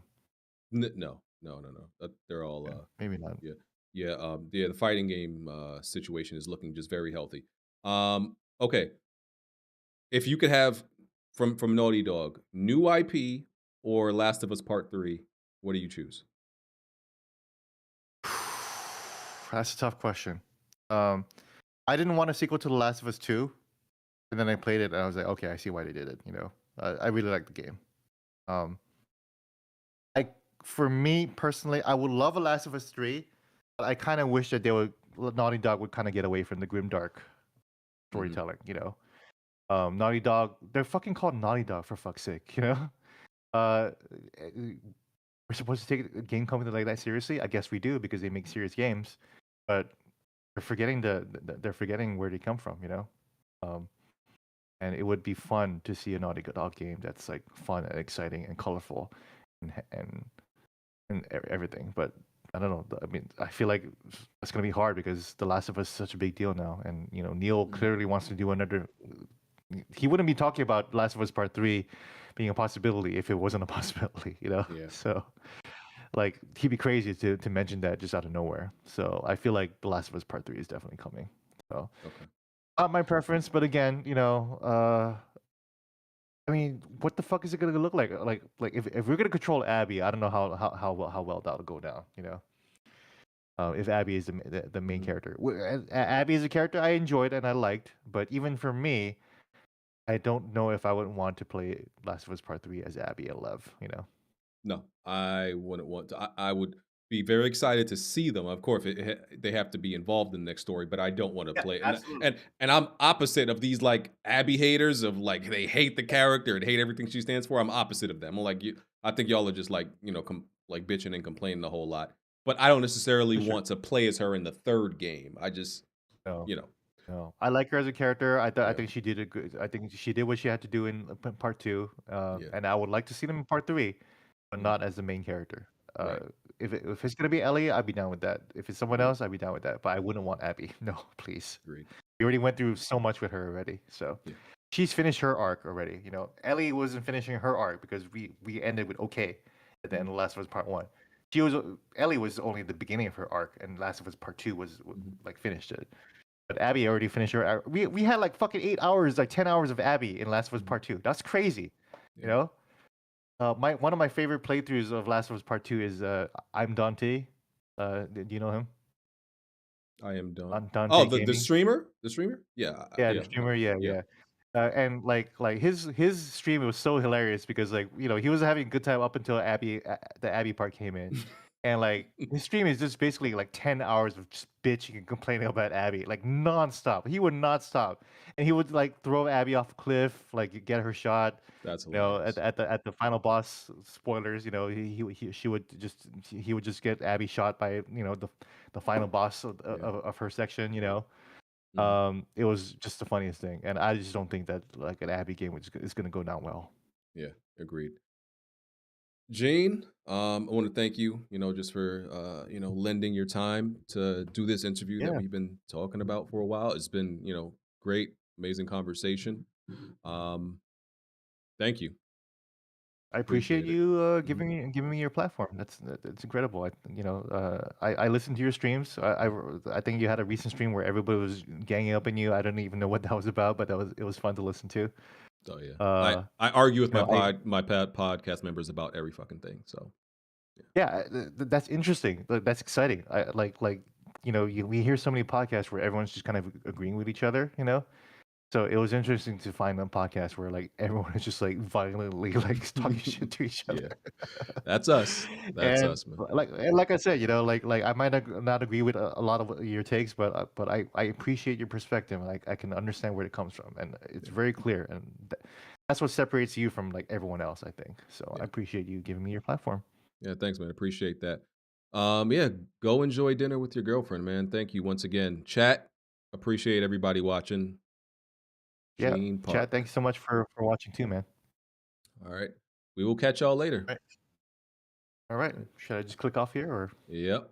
I'll see you later. All right, All hey right. man. Later. Okay. Hold on one second. Gonna switch to another screen real quick. Uh, let's see. Where's my other screen? Nope, not that. Oh yeah. Wait. Yeah, that was okay. Um, yeah, great interview. Another great interview. Shout out to Gene Park. If you're not following him on Twitter, go check him out on Twitter. Um, appreciate all y'all who watch live and everybody who's gonna watch after. Great conversation, great, some great topics. I covered everything I wanted to cover. Um, what's some thoughts? What are y'all thoughts, man?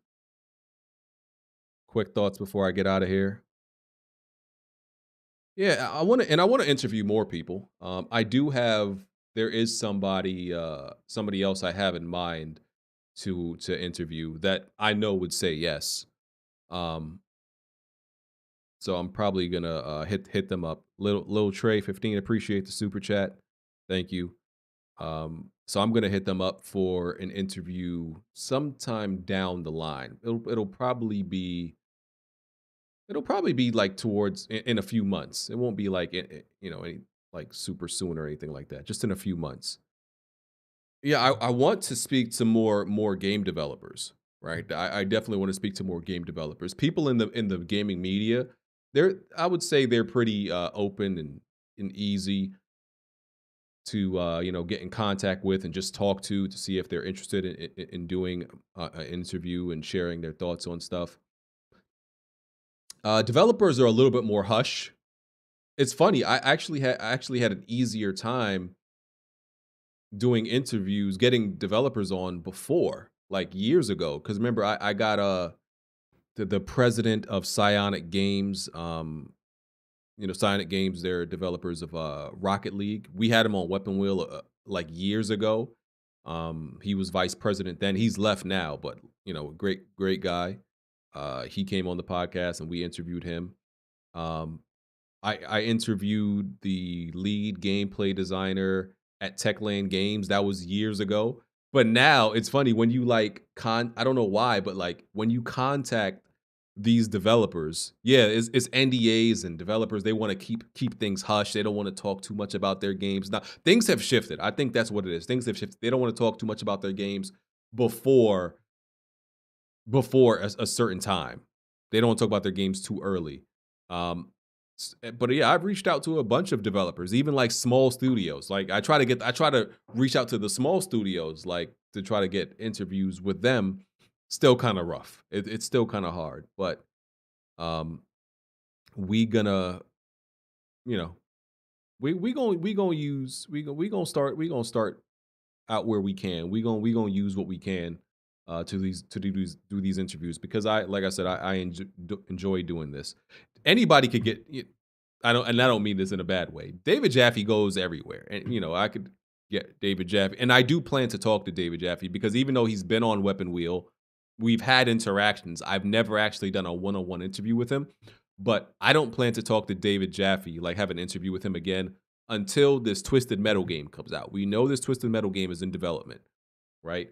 And I don't that's what I want to talk to him about. When Twisted Metal is finally comes out, not even when it's revealed, when it finally comes out and we play it, I want to sit down and have a talk with that man, interview with him about it, and of course other past things too. But I just want to talk to people when it makes sense. I don't want to interview nobody just to interview them. I want it to like make sense when I actually do it. So Luke Infinite, appreciate that, man. First time watching the channel, great, thank you. Yeah, I want to interview people when it makes sense. The timeliness of it just makes sense to me. Brian, appreciate that, man. Timestamps were made during the interview. I'll just wait till the video. Yeah. Appreciate that, man. Thank you. Shout out to you, man, because a lot of people really value those and appreciate those timestamps. So yeah, I'm gonna go on and get out of here. Shout out to Gene once again, and I'm hungry, tired of running my mouth for 2.5 hours. Chat, what's today? Friday. Y'all enjoy y'all Friday night, man. Go drink, take some edibles, whatever y'all do. Y'all stay safe out there. Go for a walk. It's 80 degrees outside in April. Jesus Christ. Like we should honestly be terrified, but I think we're just like numb to it now. I think it's 71 now because it's like 7:38 right now where I'm at least. We should honestly be absolutely terrified that it's hitting 87 degrees in April. Just like, I don't know if y'all remember, just like 10 years ago, it would snow in April. Like, no lie. It wouldn't happen super often, but there's certain years it would snow at the beginning of April. It is now 86 degrees in April. We should be absolutely terrified, but we are acting like it is normal. It is horrifying. But, what else we gonna do about it, right? It's not in our power. There's nothing we can do about it. So we just gonna act like it's normal and ride this till the wheels fall off,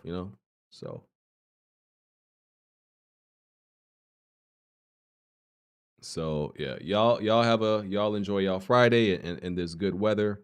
And yeah. I still need to make a video on Suicide Squad being delayed, but I'll make a video on that tomorrow probably. I don't think David Jaffe hates PlayStation. I don't think he does.